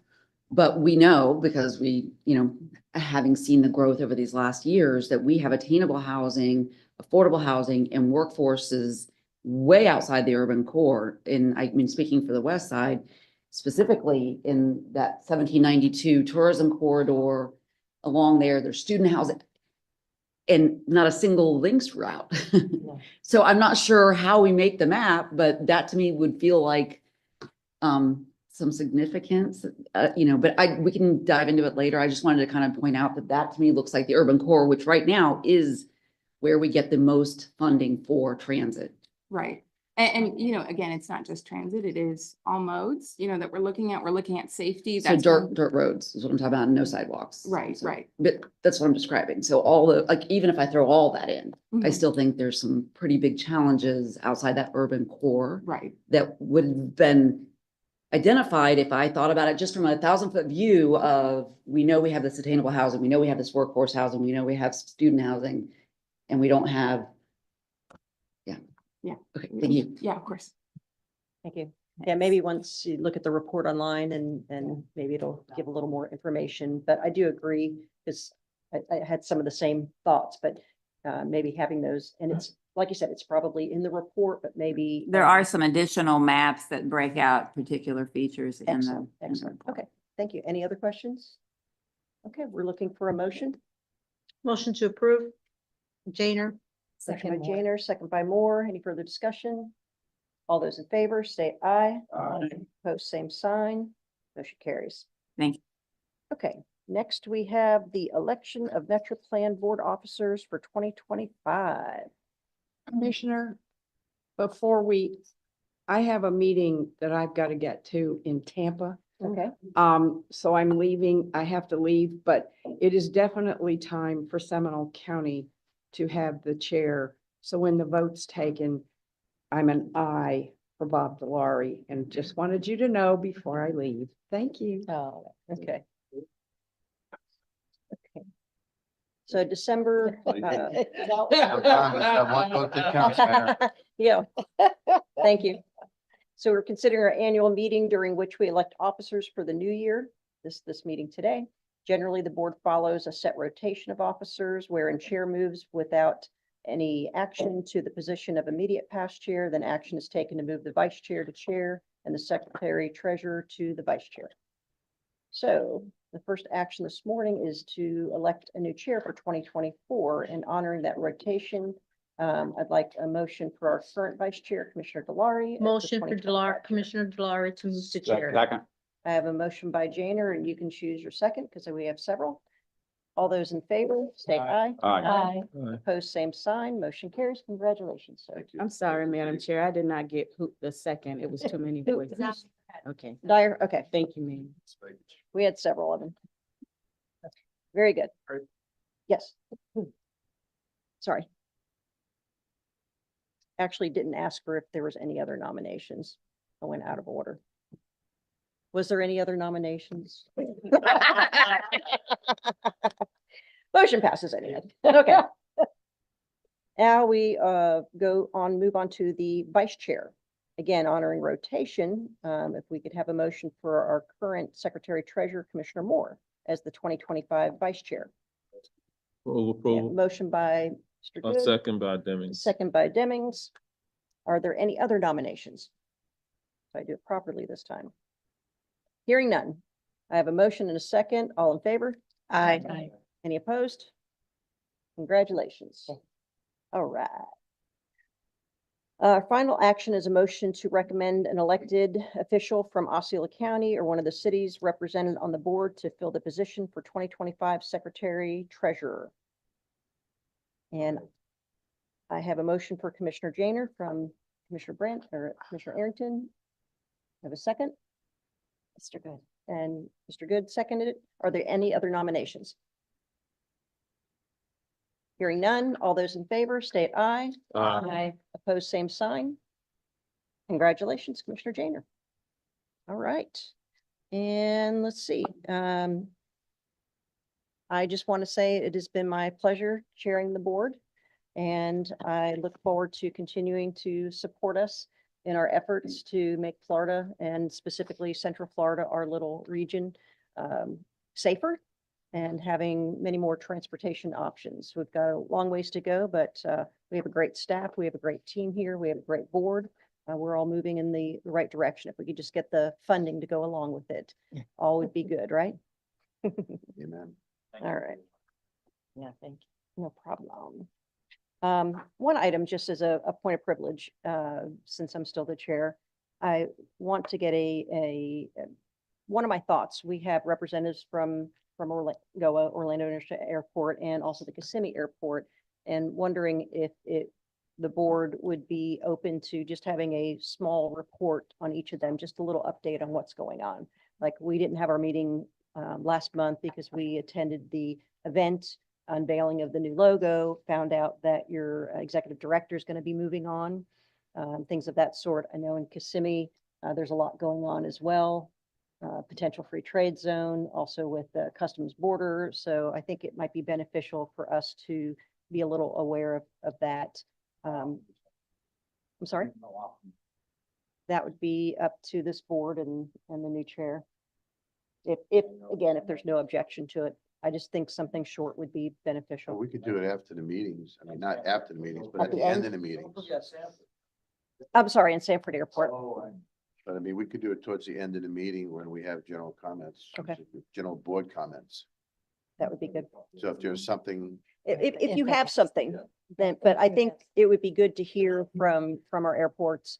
Again, you're part of this whole group. We hear from Sunrail and we hear from everything else. So I think it's excellent having it at the end.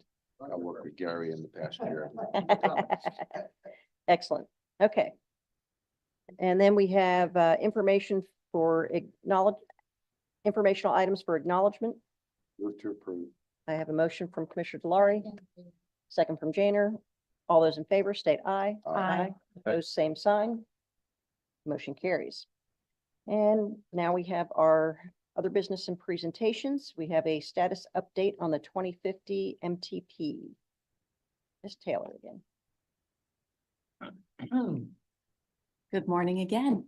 So this morning, we've already taken care of maintaining our 2045 plan, and this presentation is focused on the updates we're making for 2050 and the project, a summary of the progress we've done since our last meeting together. So to begin with, we haven't highlighted this too much throughout our updates throughout the year, but I really wanted to bring it to the forefront this time. We have been communicating and coordinating with the public, so we've had several outreach events. I think 6 already in just the past 2 months, with another probably 6 at least planned, with many more to come. As we put together each of these events, we're going to be developing engagement reports, which will be included as part of your agenda packets for the MTP status reports moving forward. So that way you're seeing the feedback that we're receiving to help us guide the development of the 2050 plan, but also so it's feedback that you can use and incorporate into your projects and share with your staff as well. All of our committee members will also be receiving these updates as well. So in terms of some of our more technical updates, we are continuing our coordination with FDOT's Central Florida Regional Planning Model team, continuing to do some additional reviews of the base year, so population, housing, and employment data. There's a little bit more work that needs to be done there before it's ready to move forward and look at what those 2050 forecasts look like. So there will be more updates on that in the future as we move forward with that in 2025. In terms of a lot of our technical reports that you've heard about throughout this year, we're in that finalization, recommendations, and strategies development phase right now, working towards completing those documents over the next month or two. That includes our health, housing, environmental stewardship, resilience, financial resources, and congestion management processes, and a few more kind of ongoing efforts, which I'll talk about on the next few slides. Starting with our needs assessment. So this has been a very detailed process as we looked at all of the different needs throughout our 3-county region from individual modal perspectives, and those are listed here on the slide for your reference, but then taking all of those individual needs by different modes and looking at them together collaboratively and cohesively so we could determine what those projects look like as we look towards future implementation. So as we've done that, we split up that review into 3 different phases, beginning with the state highway system to really get our feet wet with the process, then moved on to the off-system needs. So everything off the state highway system, but still eligible for MetroPlan Orlando funding.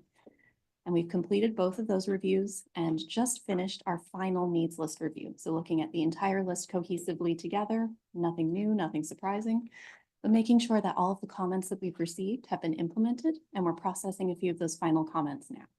So through this process, it's been very extensive. We've had several coordination meetings with each of our local jurisdictions and the Department of Transportation to work through this process. So I want to say thank you to you and your staff. It's been a huge effort to be able to complete this needs list for our 2050 plan. So that's going to be finalized over the next month and a half or so we can move forward with the development of the MTP. So one of the next major steps of the 2050 Metropolitan Transportation Plan is determining a prioritization process. So that's basically the process through which we take our giant needs list of transportation things to do over the next 25 plus years and determine the order in which those projects should be addressed, which one would receive funding first over others. So this process is going to be data-driven, context-informed, and multimodal to be able to prioritize those projects in alignment with the 2050 MTP goals and objectives that we developed collaboratively earlier this year. We're going to be using a very similar process as we did in 2045, but it's really going to be used to inform the development of our cost feasible plan, which we're going to be developing next calendar year. So as I talk more about this prioritization process, there's 3 terms you're going to hear me say a lot. The first being goal area weighting, and that's how we organize and center the entirety of the prioritization process around our goals and objectives to make sure that we're accomplishing what we set out to do. The second term is evaluation criteria. So how do we measure each of those goal areas? And then the third item is criteria scoring. So how do we determine a high need versus a low need for each of those different criteria? And those will make sense a little bit more as I dive into what that process looks like. But again, this is going to be very similar to what we did back in 2045. You can see that on the left, we had our 5 goal areas, which we're continuing forward through 2050, but we've simplified the general process to go from 28 evaluation criteria down to 15 to make sure that it's a little bit easier to follow for everyone who's looking at this, but also narrowing it down to those that are really moving the needle on it and helping us evaluate true need within our region. And we'll still be applying those prioritization items to our modal programs.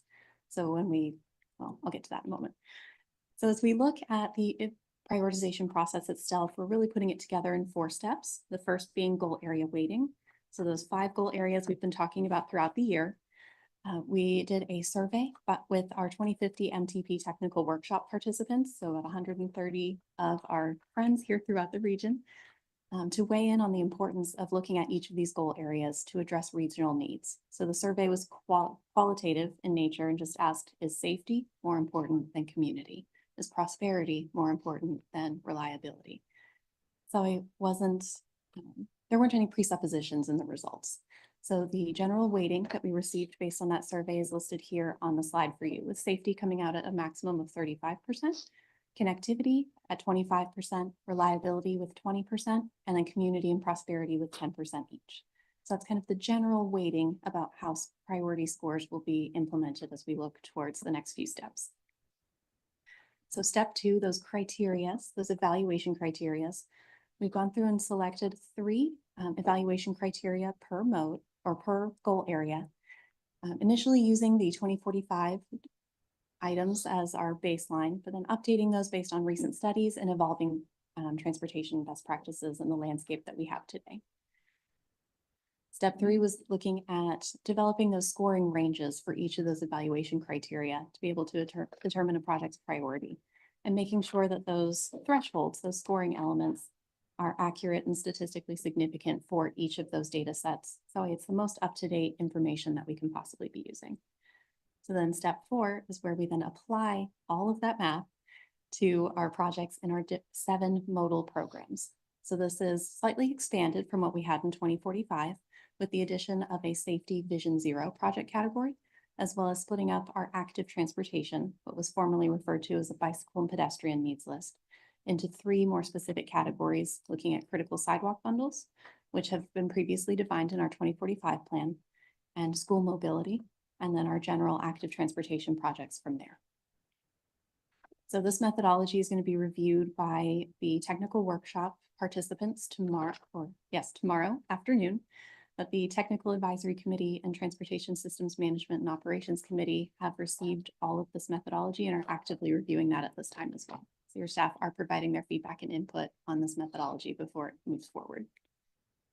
So with the development of this prioritization process, this really signals the halfway point within the development of our 2050 MTP and the start of our infrastructure investment scenario planning work, which is going to carry us through to the adoption in 2025. So a bit of a preview of where we're going next year. The infrastructure investment scenario planning work is really going to be where we look at that next step. So we've talked about the transportation items to do, our needs assessment, and everything that's informed that process. We'll know what order we're going to be addressing those projects through our prioritization methodologies application. Now it's the money aspect that's coming into the equation. Through 2025, we're going to be evaluating various funding policies to be able to determine what is that right dedication of funds from MetroPlan Orlando's federal funds and how they're going to be applied to the projects that have been identified. What you see here on the slide, the pie chart now, is from our 2045 plan. So the financial policies established in when we adopted that document in 2020 and showcases how those metropolitan planning organization, our MetroPlan Orlando funds are distributed amongst these 4 different categories. As we look to 2025 and what we're going to be doing next year, we're going to be looking at potentially changing this pie chart to be able to look at different scenarios, but making sure that we're ultimately achieving the goals and objectives of our 2050 plan. Again, those goals and objectives we established earlier this year, setting ourselves up for success to achieve our performance measures, but also allowing us flexibility to be able to adapt to any future changes or drivers of change that may impact the way we get to our shared vision for 2050. So there will be a lot more to come on this, but I wanted to give you a preview of where we're headed. Thank you so much for your time this morning. Does anyone have any questions? Questions? Madam Chair. Commissioner then. Commissioner Wilson? Definitional pieces of that pie. So multimodal and complete streets, and then the regional bike ped infrastructure. What are the differences? Because I always think of complete streets as including bike ped infrastructure. And then now that the multimodal thing has blown up in my head that it could include a large parking garage for rental cars, I'm not sure where to go with what I think of those definitions. Right. So these are the terms directly from our 2045 plan. I don't have those definitions in front of me, Okay. but I'll ad lib where I can. The multimodal and complete streets category was really focusing on more large scale improvements. So more roadway reconstruction, more significant elements where it's not just a standalone sidewalk. So street trail. means street in that. Yes. So it includes a more extensive scope for those particular projects. Transit improvements are the capital funds associated with lanes.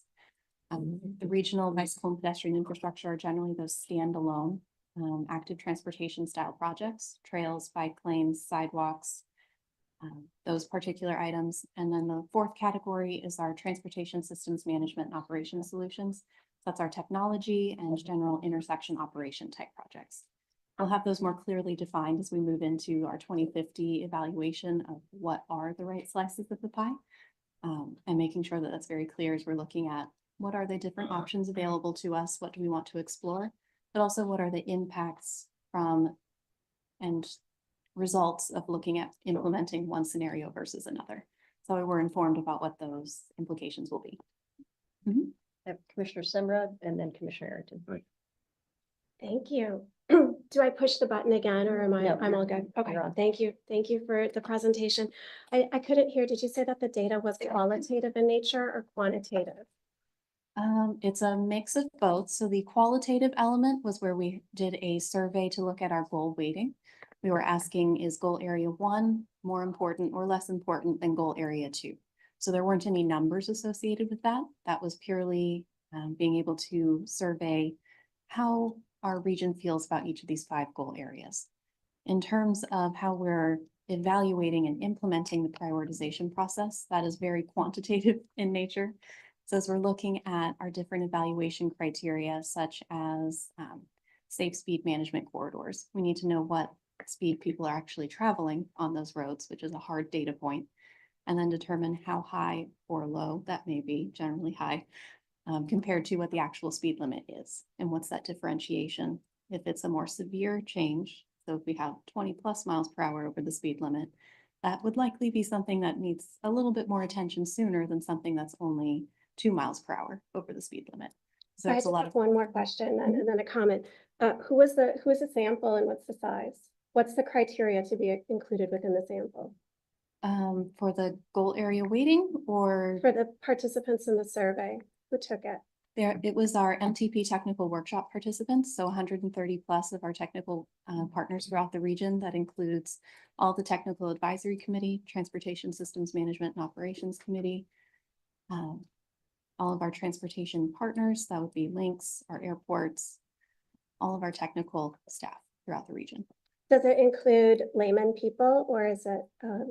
We're getting feedback on that through our public engagement process. And with only a few events under our belt so far, we're still processing those results to be able to look at how that compares to this initial first draft of the weighting. So there may be a little bit of change once we get those results as well. Great. So, excuse my questions because I'm a statistician and aside from here, but what so what I'm looking at is like when you're using the qualitative data, just so like when I know you're using qualitative and quantitative, but qualitative, when you add it up, it pertains to frequency that you see the number of answers that are the same emerge. Whereas when you do quantitative, because you're looking for a ranking, which is a priority. So if you're using qualitative, which just detects frequency, you can get conflated results or decreased results. So I would recommend looking at doing a quantitative where you actually have some type of ability to have a ranking system of how important those are to each individual. Otherwise, you know, Yes, we're assigning priority according to a frequency and data. And we can share the draft report with you that differentiates how these different elements and calculations are being done. The qualitative element was only in step 1. It's quantitative from there on out, but we can follow up with you after the meeting. Thank you. Commissioner.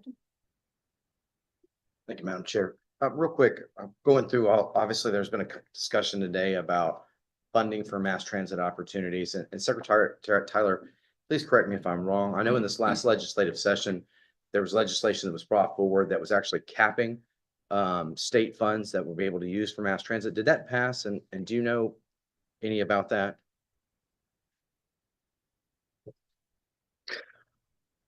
And if you don't, that's quite all right. There was, yes, there was a lot of discussions. I'm trying to recollect specifically what was passed. We can certainly follow back up with you, but I believe I wanted to believe they capped it at like 10 to 25% of state funds would be so there was, allowable for non-system uses. It sounded like more mass transit opportunities. I thought it passed, but I could be wrong. And I was just trying to get an understanding as we're laying out our plan for the year 2050 that we're in reality, we're aligned with the funding opportunities that would be available to us. I think it's great that we can plan for big systems, but as someone asked me the other day about mass transit opportunities from the federal government, and I don't think that's happening in the next 4 years. And the same thing, if we're restricting funds for at the state level, what can be actually applied to mass transit opportunities, I think we have to be realistic on our planning scenarios as well if we're looking at federal and state funds. I just want to bring that up. Good point. Okay. Commissioner will follow up on that and find out what the percentage was. I think it did pass. I think it's 20%. I think so. I thought it was somewhere in there. Virginia's. If you capped at 20%. Okay, so it would make sense that we would plan, understanding there's a 20% cap on available funds that can be utilized for those opportunities. That's all. Thank you. Thank you, Commissioner. Any other questions? Thank you so much. Okay, next we have update on State Road 17 connection to Orlando Sanford Airport. Will Hawthorne. Madam Chair, board members, good morning. My name is Will Hawthorne and I serve as the Director of Transportation Planning and Policy at the Central Florida Expressway Authority. I want to thank MetroPlan for inviting us to be here today to not only provide an update on 417 Sanford Airport Connector, but all of the projects we have ongoing right now that are in the planning phase. Some of this will be repeat for you. Our Chairman, Commissioner Arrington, Commissioner Moore, Mayor Dyer and Mayor Demings have seen a lot of this already, but I do assure you we have some updates to share. So with that, we'll dive right in. So on the agenda today, we have 5 projects. 2 of them are existing systems on 417 and 429. And then we have 3 new alignment projects, which are the Southport Connector in Osceola County, the 515 Northeast Connector in Osceola County, and then 417 Sanford Airport Connector in Seminole County. All of these are in the PD&E phase right now, which if they move on to the next step would be design right away. And then after that would be construction. So to start with the 417 capacity improvements, this segment extends from 528 on the south end north to 408 on the north end. It's about a 7-mile segment. It has currently 3 lanes in each direction.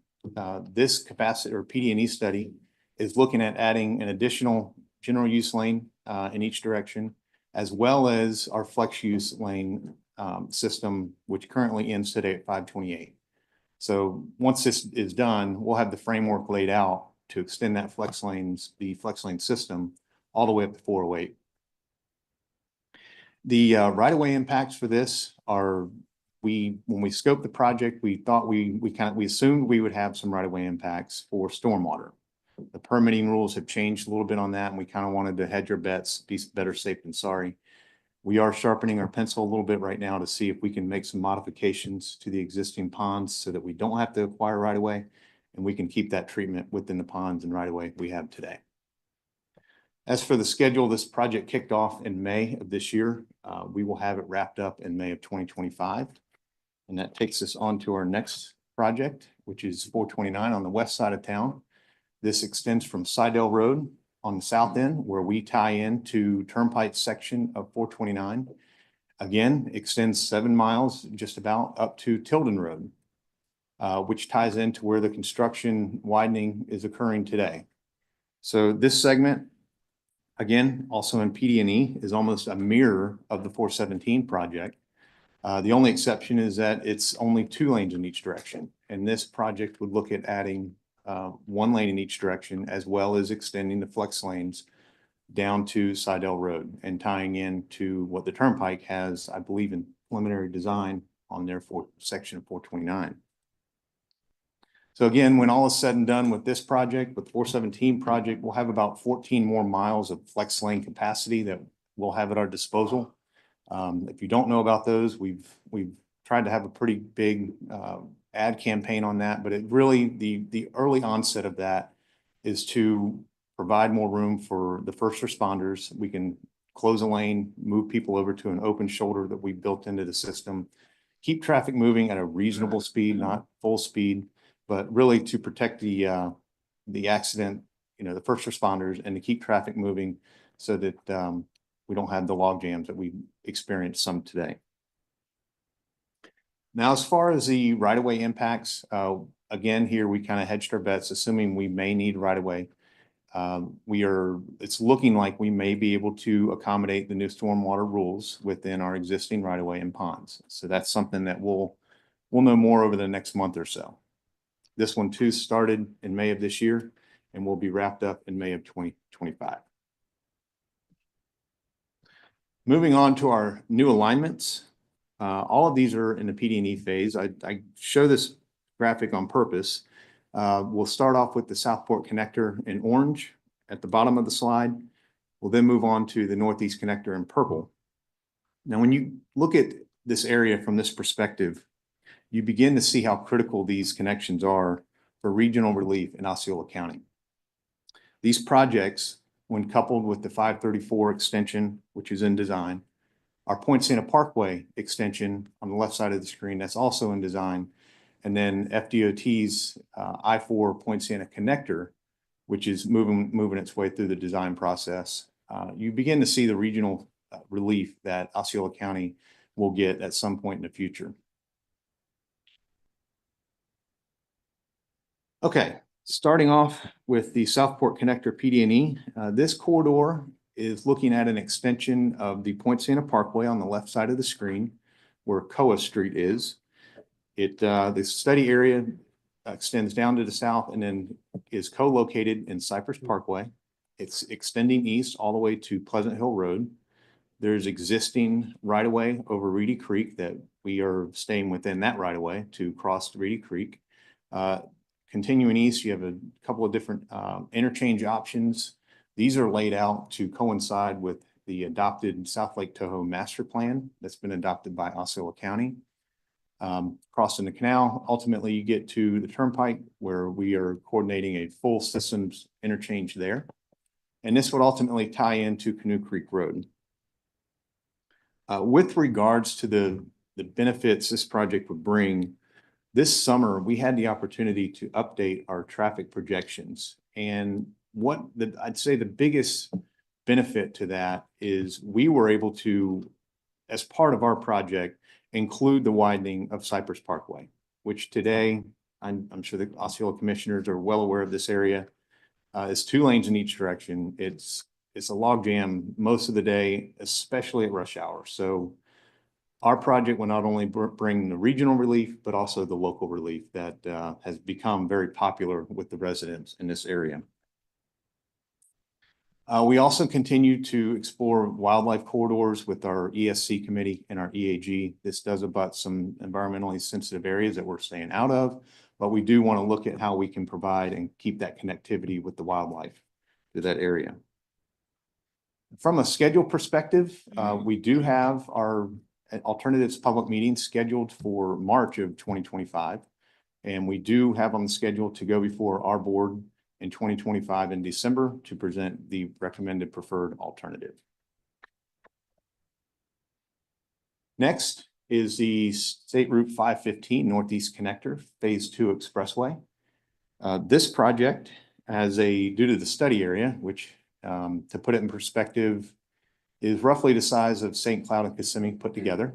We do have a 30-month schedule on this one, and we just kicked it off earlier this year. And if I'll draw your attention to the graphic on the left, this shows the corridors we have under consideration at this point. We started the study with 7 different corridors. 3 of those have since been eliminated for development that have happened, environmental constraints. And these are the 4 we have left that we're continuing to take through our corridor analysis. These corridors range in length from 20 to 23 miles. And then, generally start at the connection of Turnpike, extend up to the northeast and end at Nova Road. Now, the roadway envelope for this section, we've heard a lot about multimodal and transit. We do have 330 feet of right-of-way that is part of this typical section. We have the expressway lanes plus a multimodal envelope within that we're holding for whatever comes out in the future. So that is a consideration as part of this study. And if you look at the graphic on the right, you can see all the numbers listed there. You've got all the numbers that are developments that are in some form, some stage of approval, as well as the large landowners. So if you take a look at these 2 together, you start to see how the window for providing some regional relief is rapidly closing in this area. Again, we did just kick this off earlier this year. We are working towards our public kickoff meeting in the second quarter of 2025 and hope to have this wrapped up in 2026. Okay, the topic of the morning, for me at least, is the Sanford Airport Connector. This is in Seminole County. This is the study area as shown here. With me today is David Dingle. He's our consultant project manager. He's here to assist with any project-specific questions that may come up. We started a lot of projects in May. This one too started in May of this year. As some of you may recall, in 2023, we just wrapped up the concept, feasibility, and mobility phase of this and quickly rolled it into the PD&E phase to see what corridors make sense. I will remind the board members that the corridors, as with any PD&E study, no build is still one of the options that we consider. So we've got 5 corridors we're looking at here, as well as the no build option. The study area you see in the dashed line generally extends from 417 to the northeast and kind of ties into the Orlando Sanford International Airport property. Again, we have 5 alignments through there. These range in length between 2 and 3 miles. Corridor 1 is on the east end. It's the longest route. It kind of goes out and around and ties into Red Cleveland at a T intersection. Corridors 2, 3A, and 3D are the most direct routes. Those are pretty much the same, with some minor tweaks on how they tie into 417 and the toll plaza that exists there today. And then you have Corridor 4, which is a viaduct option. This was added at the request of our Environmental Stewardship Committee at the end of the concept feasibility and mobility study. So we did have the study area around the 4 corridors. And then when they added that, we kind of extended it out so that we could take a hard look at option number 4. Now this study is a little bit different than what we normally do. We do have a reduced typical section. This isn't a full 330 feet, 4 lane. This is 1 lane in each direction, lower design speed. Because really the main purpose of this is to provide relief on East Lake Mary Boulevard and to simplify access to the airport.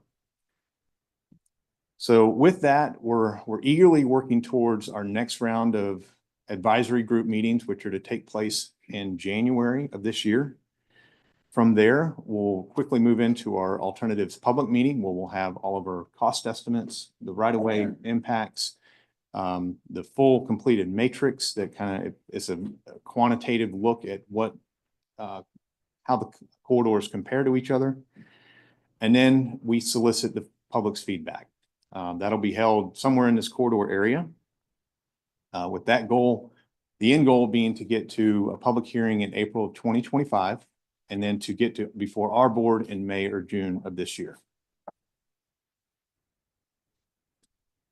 So taking a little bit deeper dive into this one, this is hot off the press, if you will. We have preliminary design traffic. Again, the no build shows a Lake Mary Boulevard design traffic level in 2050 of about 36,000 cars daily.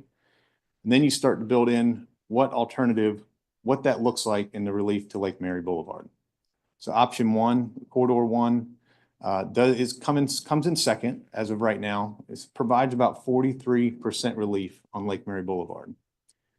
Corridors 2, 3A, and 3D, again, they're very similar in length, very similar in exit points on 417.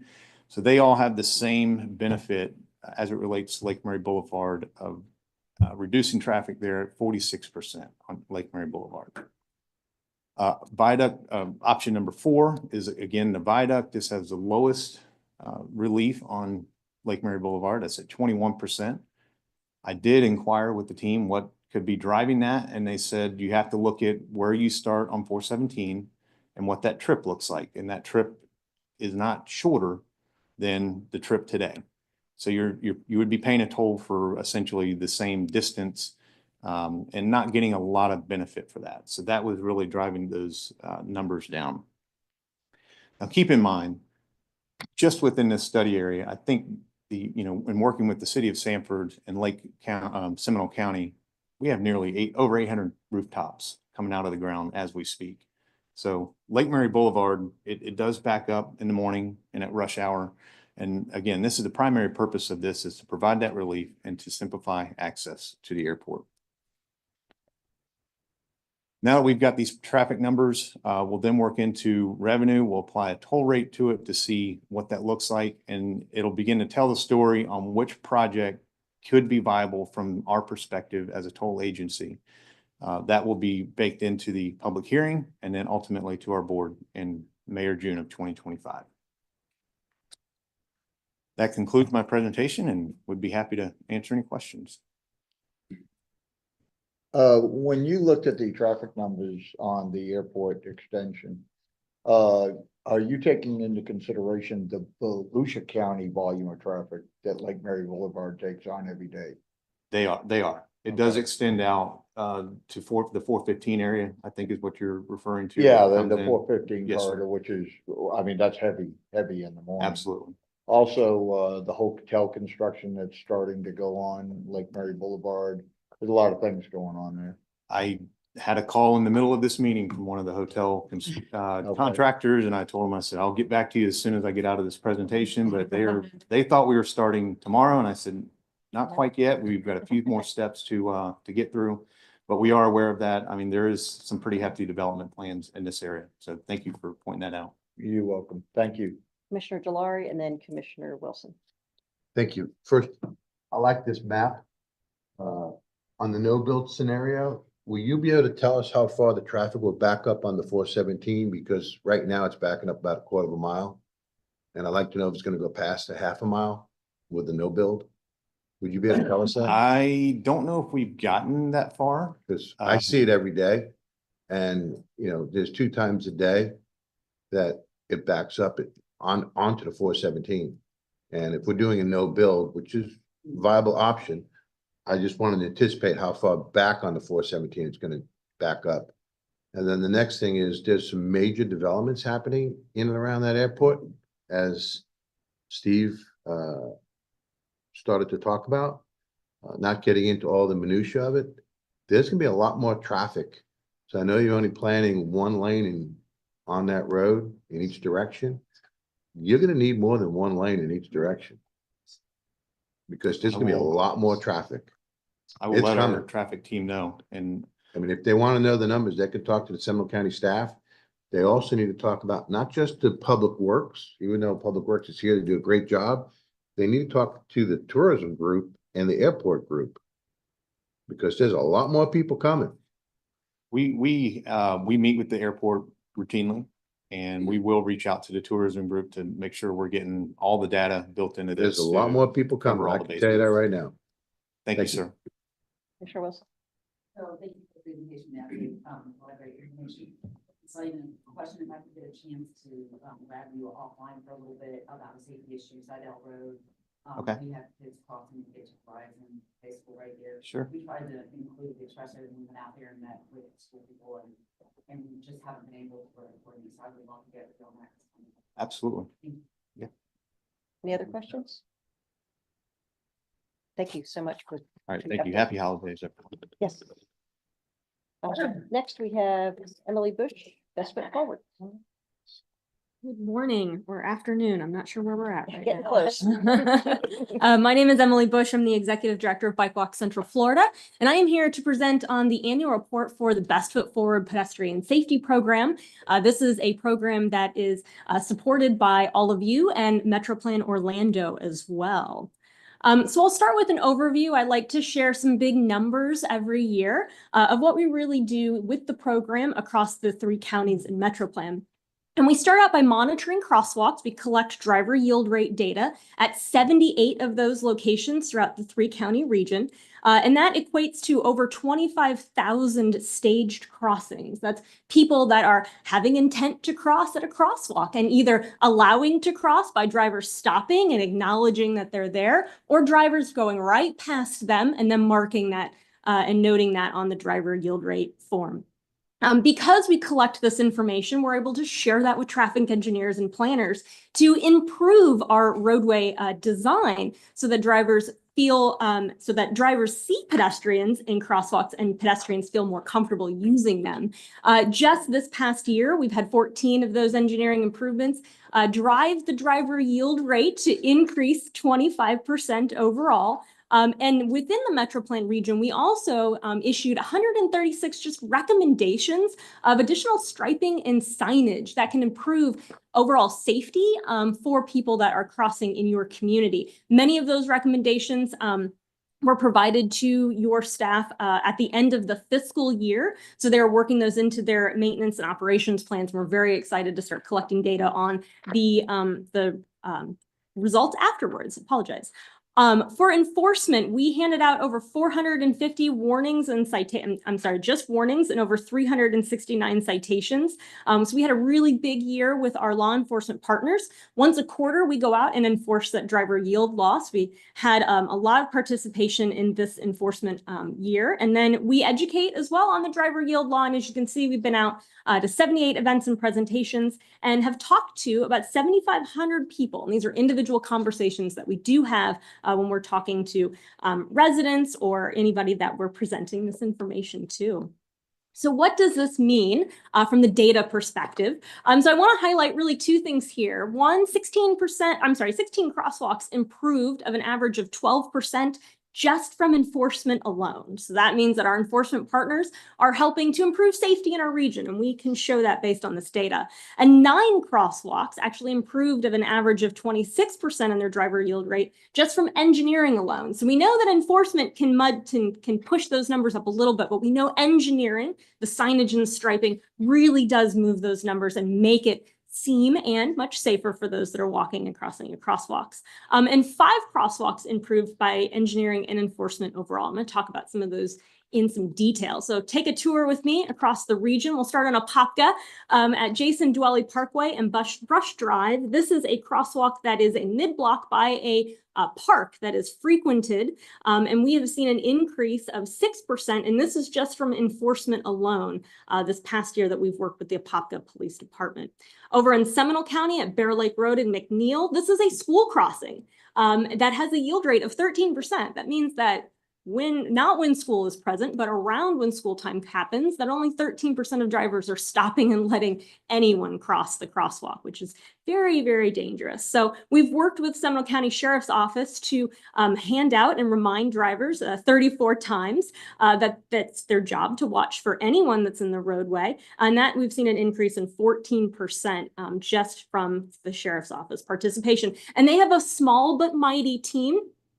We usually get 4 of them to join our enforcement operations at a time. That's about all they really have to participate. So we really appreciate that they come out in full force with their traffic unit to complete our program. In Orange County at Dean in Timber Oaks, this is a wide facility. It's 4 lanes, 5 with a, 5 lanes with a center turn lane, and it's got a speed of 45. So it's a little dangerous. So the driver yield rate's only 10%, but Orange County Sheriff's Office has been consistent with enforcement and has driven that driver yield rate to 20%. Orange County is looking at some engineering improvements at this location to really increase the safety at Dean Road and Timber Oaks. In Kissimmee at West Oak Street and North Emery Lane, the Kissimmee Police Department has been enforcing this crosswalk for over 2 years and has seen a 15% increase. This is also has had some engineering improvements over the years as well, but this is just marking the enforcement improvement of that 15%. So enforcement works. Let's move over to engineering. We talk often about these leading pedestrian intervals, these little 5 seconds that we give pedestrians or cyclists to additionally get into the traffic lane or into the crosswalk before the travel light changes for the drivers. And we now know that this really does improve safety for those that are crossing marked crosswalks. This is at West Colonial Drive and Oakland Avenue. There's a permissive left-hand turn here. And we asked for FDOT to add the 5-second leading pedestrian interval, which increased the driver yield rate by 35%, so almost 80%, just by doing a little signal timing. So these are things that we're trying to recommend and really promote across the partners that we work with. In Orange County on Oak Ridge Road, you might have seen some work happening there. They're increasing multiple pedestrian crosswalks, including adding a pedestrian hybrid beacon at Oak Ridge to increase the driver yield rate from 63% to 80% afterwards. So these improvements are working. This one's a little bit more than just signage and striping. Over in Longwood, they added this little vertical sign into this crosswalk at a school crossing that increased the driver yield rate 45%. No enforcement, just a little paddle sign.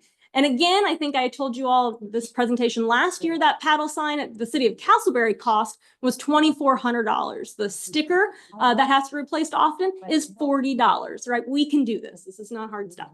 St. Cloud at Budgender and Peghorn Way. Again, this is at a park crossing. They've added the rectangular rapid flashing beacon here for a 48% increase in the driver yield rate. So drivers really slowing down and paying attention at this location, which is great. We'd love to see that.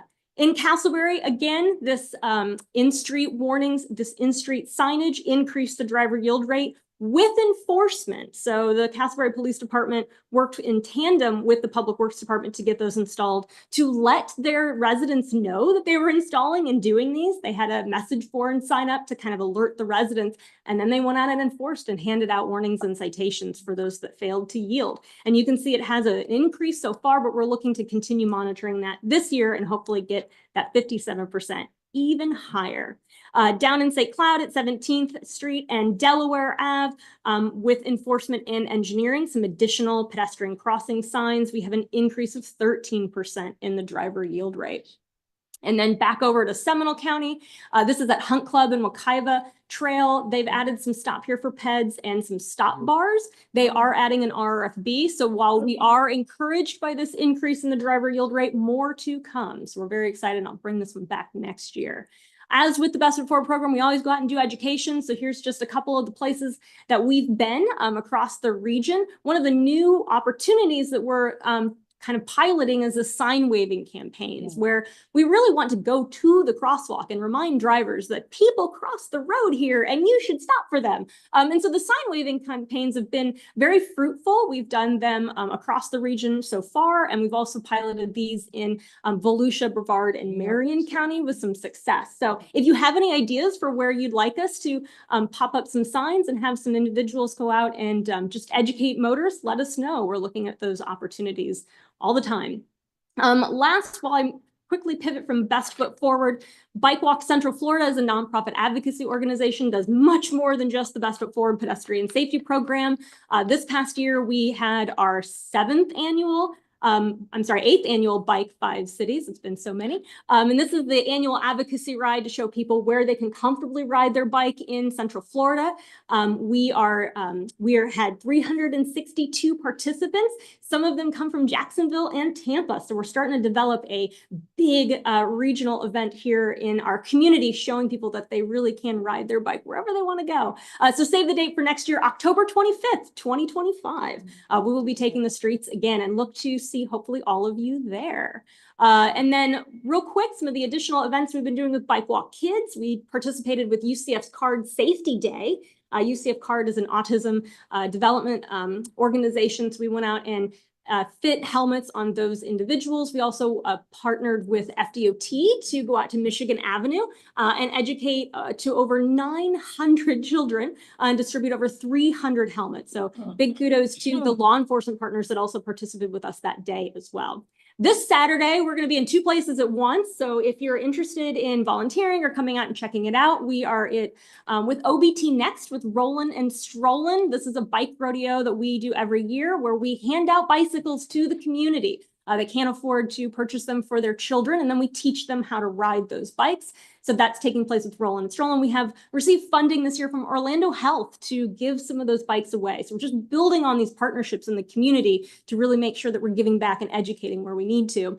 And then Jordan's Sporting Goods Store. This is a nonprofit that's in Seminole County that we support every year. And they hand out used sporting good items to children that are in need, that might not have a Christmas. So anything that has wheels, we fit a helmet.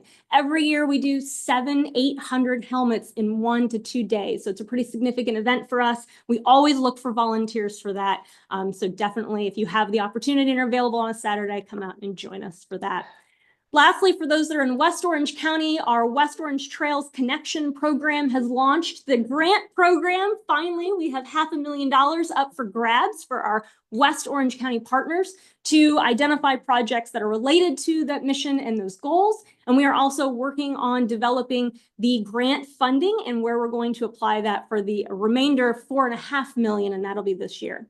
Moving over to active transportation, we've been a little busy with some partners this year, specifically helping Seminole County develop some trail maps for their new signature trails that they've highlighted, including some additional trail options where you can go to different destinations and parks along the way. We work with the town of Oakland to identify a sidewalk gap analysis and then identify a couple trail loops. And I say this all the time, we did this for $2,200 for the town of Oakland. So we're very inexpensive to do these little types of things with as a nonprofit. We're pretty quick to be able to provide that information as well. And then we are working on trying to put all of this information we're working on for Seminole County online so it's accessible to everyone and everyone can download and look at those signature trail maps. So with that, I am happy to answer any questions that you might have. This is the team that supports the Best Foot Forward program at Bike Walk Central Florida. And I have Vince Dyer, the program manager, with me today to give you any questions or answers that you might have on the program specifically. So thank you. Thank you, Emily. Commissioner Moore? Yeah. I want to thank you. You also partnered with me on an event, a bike rodeo, Yeah. and it was very successful. We enjoyed the partnership. However, apparently I did not learn anything because 5 days later I had a bike accident and broke my foot. But you were wearing your helmet. You were wearing your helmet. I was, that's right. I tell everybody I was wearing my helmet. She was wearing her helmet. Anyway, I had a question about the signage. Sure. Because it seems like from your stats that is a really effective way. And I've looked up, they're less than $500 at least for the parts. And so, but I do understand from Public Works that maybe there's maintenance and you have to, view them to make sure they haven't been taken out by a truck and what have you. And so I was curious if you had any recommendations with that, because it did seem like that was the lowest dollar way to have better compliance at our crosswalks. Yeah, oftentimes it's just identifying what the signage that needs to be there, what's the signage that there's currently, is there signage that's there currently, and then just having that conversation with staff and trying to encourage them to look beyond the minimum requirements of the MUTCD and the Florida Design Manual to go above those requirements. And so those recommendations that we provide in what we call our crosswalk improvement plans couple the data that we collect with what we're seeing that's working, that's being done by our partners, and make those recommendations in those similar facilities. So on a 4-lane facility that might have a larger, higher speed limit, we might not recommend a sign and a striping, right? It might need to be an RFB. It might need to be something a little bit more bolstered so that drivers can see it. But for most part, we are able to recommend signage and striping. And for the most part, the counties and cities do take that back and they do implement it. Well, we all have, at least in Orange County, we have somebody for these types of improvements with Public Works. So it's a good suggestion. So you will certainly confer with us about what is the appropriate signage and location then. Mhm. Okay, thank you. Any other? Okay, thank you so much. Appreciate it. Okay, now we move on to public comments of the general nature. Ms. Smith, do we have any? Yes, we have Ms. Courtney Reynolds. Okay, Ms. Reynolds?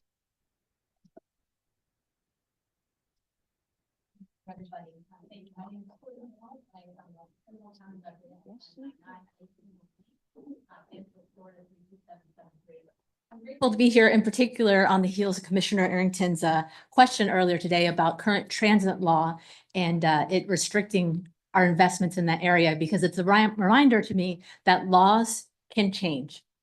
And so I'm here today actually on behalf of the Florida Bicycle Association to invite all of you and your communities to join the Hands-Free Florida Coalition. We had some good progress in 2024, but we're joining with other partners like Naples Pathway Coalitions and many others to push for Hands-Free Florida in 2025. And so what does that mean? We probably, all of us here in this room, know that 9 people die on our roadways every day. 6 of those are attributed to distracted driving. And yes, that's more than just holding your phone. But Florida Bicycle Association, we think people being on their phone is particularly troublesome. Being on your phone is 6 times more dangerous than drunk driving. Just by holding your phone, you're 4 times more likely to be involved in a crash. This is something that's important. And if you think this doesn't apply to me, I don't drive while texting, don't text while driving, or I'm very important, I have a lot of things to do, I text all the time and I'm really good at it. You should know that here in Florida, our insurance rates are 44% higher than any place else and the 3rd highest in the state. So it is impacting you and it's impacting all of our bank accounts. Our next coalition meeting is on Tuesday at virtually, so you guys can stay home or in your office at 11 a.m. I am contactable at president@floridabicycle.org and really hope to have good news in 2025. Thank you. Thank you so much. Anyone else? Ms. Smith? I don't have any more in person and I don't see any hands raised on the virtual side. Very good, then. We'll move on to board member comments. Any board member comments? Yes, Mr. Good. But I did not realize that y'all were not knowledgeable that Kevin had analysis of the pilot. Well, I personally wasn't, but. before that? Jerry Demings and I got on the board 6 years ago, and, you know, the airport, we've done a lot of work, Mayor, moving this airport forward. We took over with a great legacy, and a lot of work was gone into doing, and it was frankly surprising, and I know you would agree, disheartening. We went 3 years ago through a great selection process to get Kevin. It was a nationwide search. This is a huge airport. I mean, you may hear it's the 7th biggest in the country, but it's really the 2nd biggest destination in the airport. We have way more O&D traffic than Atlanta or Dallas. And that's people that come to the airport, have to find a parking spot. The other airports have lots of people who fly into gate A18 and walk to gate A11 and fly to another airplane, which is not the stress that our airport has. I mean, we've got cars coming in, buses coming in, parking, curbs, TSA, baggage going out, people coming back in, trying to find where to go. It's an enormous airport. It's the biggest economic engine public in the state of Florida, maybe the Southeast. It's a 24/7, very complicated operation. So finding the right people. And we're also in the middle of a general counsel RFP. Both of these are highly complicated, huge positions, and we appreciate the whole community's assistance in doing this. I mean, trying to find the right person, it's a, if you know, it's a life safety 24/7 operation. Our executive airport has more activity than the Jacksonville International Airport, just our executive airport. We are way more than double the size of Tampa. So it's a big, complicated machine, and finding the right CEO. And when Mayor Demings and I started, and we went 3 years ago, we went on a nationwide crusade to find the right CEO. And it was a hard job. So we were surprised that Kevin announced his retirement, personal reasons, partly family. And we tried to encourage him to stay. But anyway, that's the update. Mayor Deming, do you have anything to add to that? I'm sorry for not updating earlier. No, I think you did a fine job. You know, we hope to have the new CEO identified during the first quarter, you know, sometime during the first quarter, but Kevin Tebow has agreed to stay on to help shepherd the ship until we have identified that new person and have them on board. Things are changing. I like to say, I work in Wonderland. I wonder what it's gonna be every day. I love that.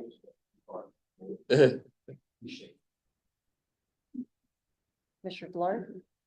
Thank you, Madam Chair. I'd also like to piggyback on what the mayor and Mr. Good is talking about. The airport is a huge economic engine, not just for Central Florida, but for the state of Florida. And they've been great partners in many different aspects of that.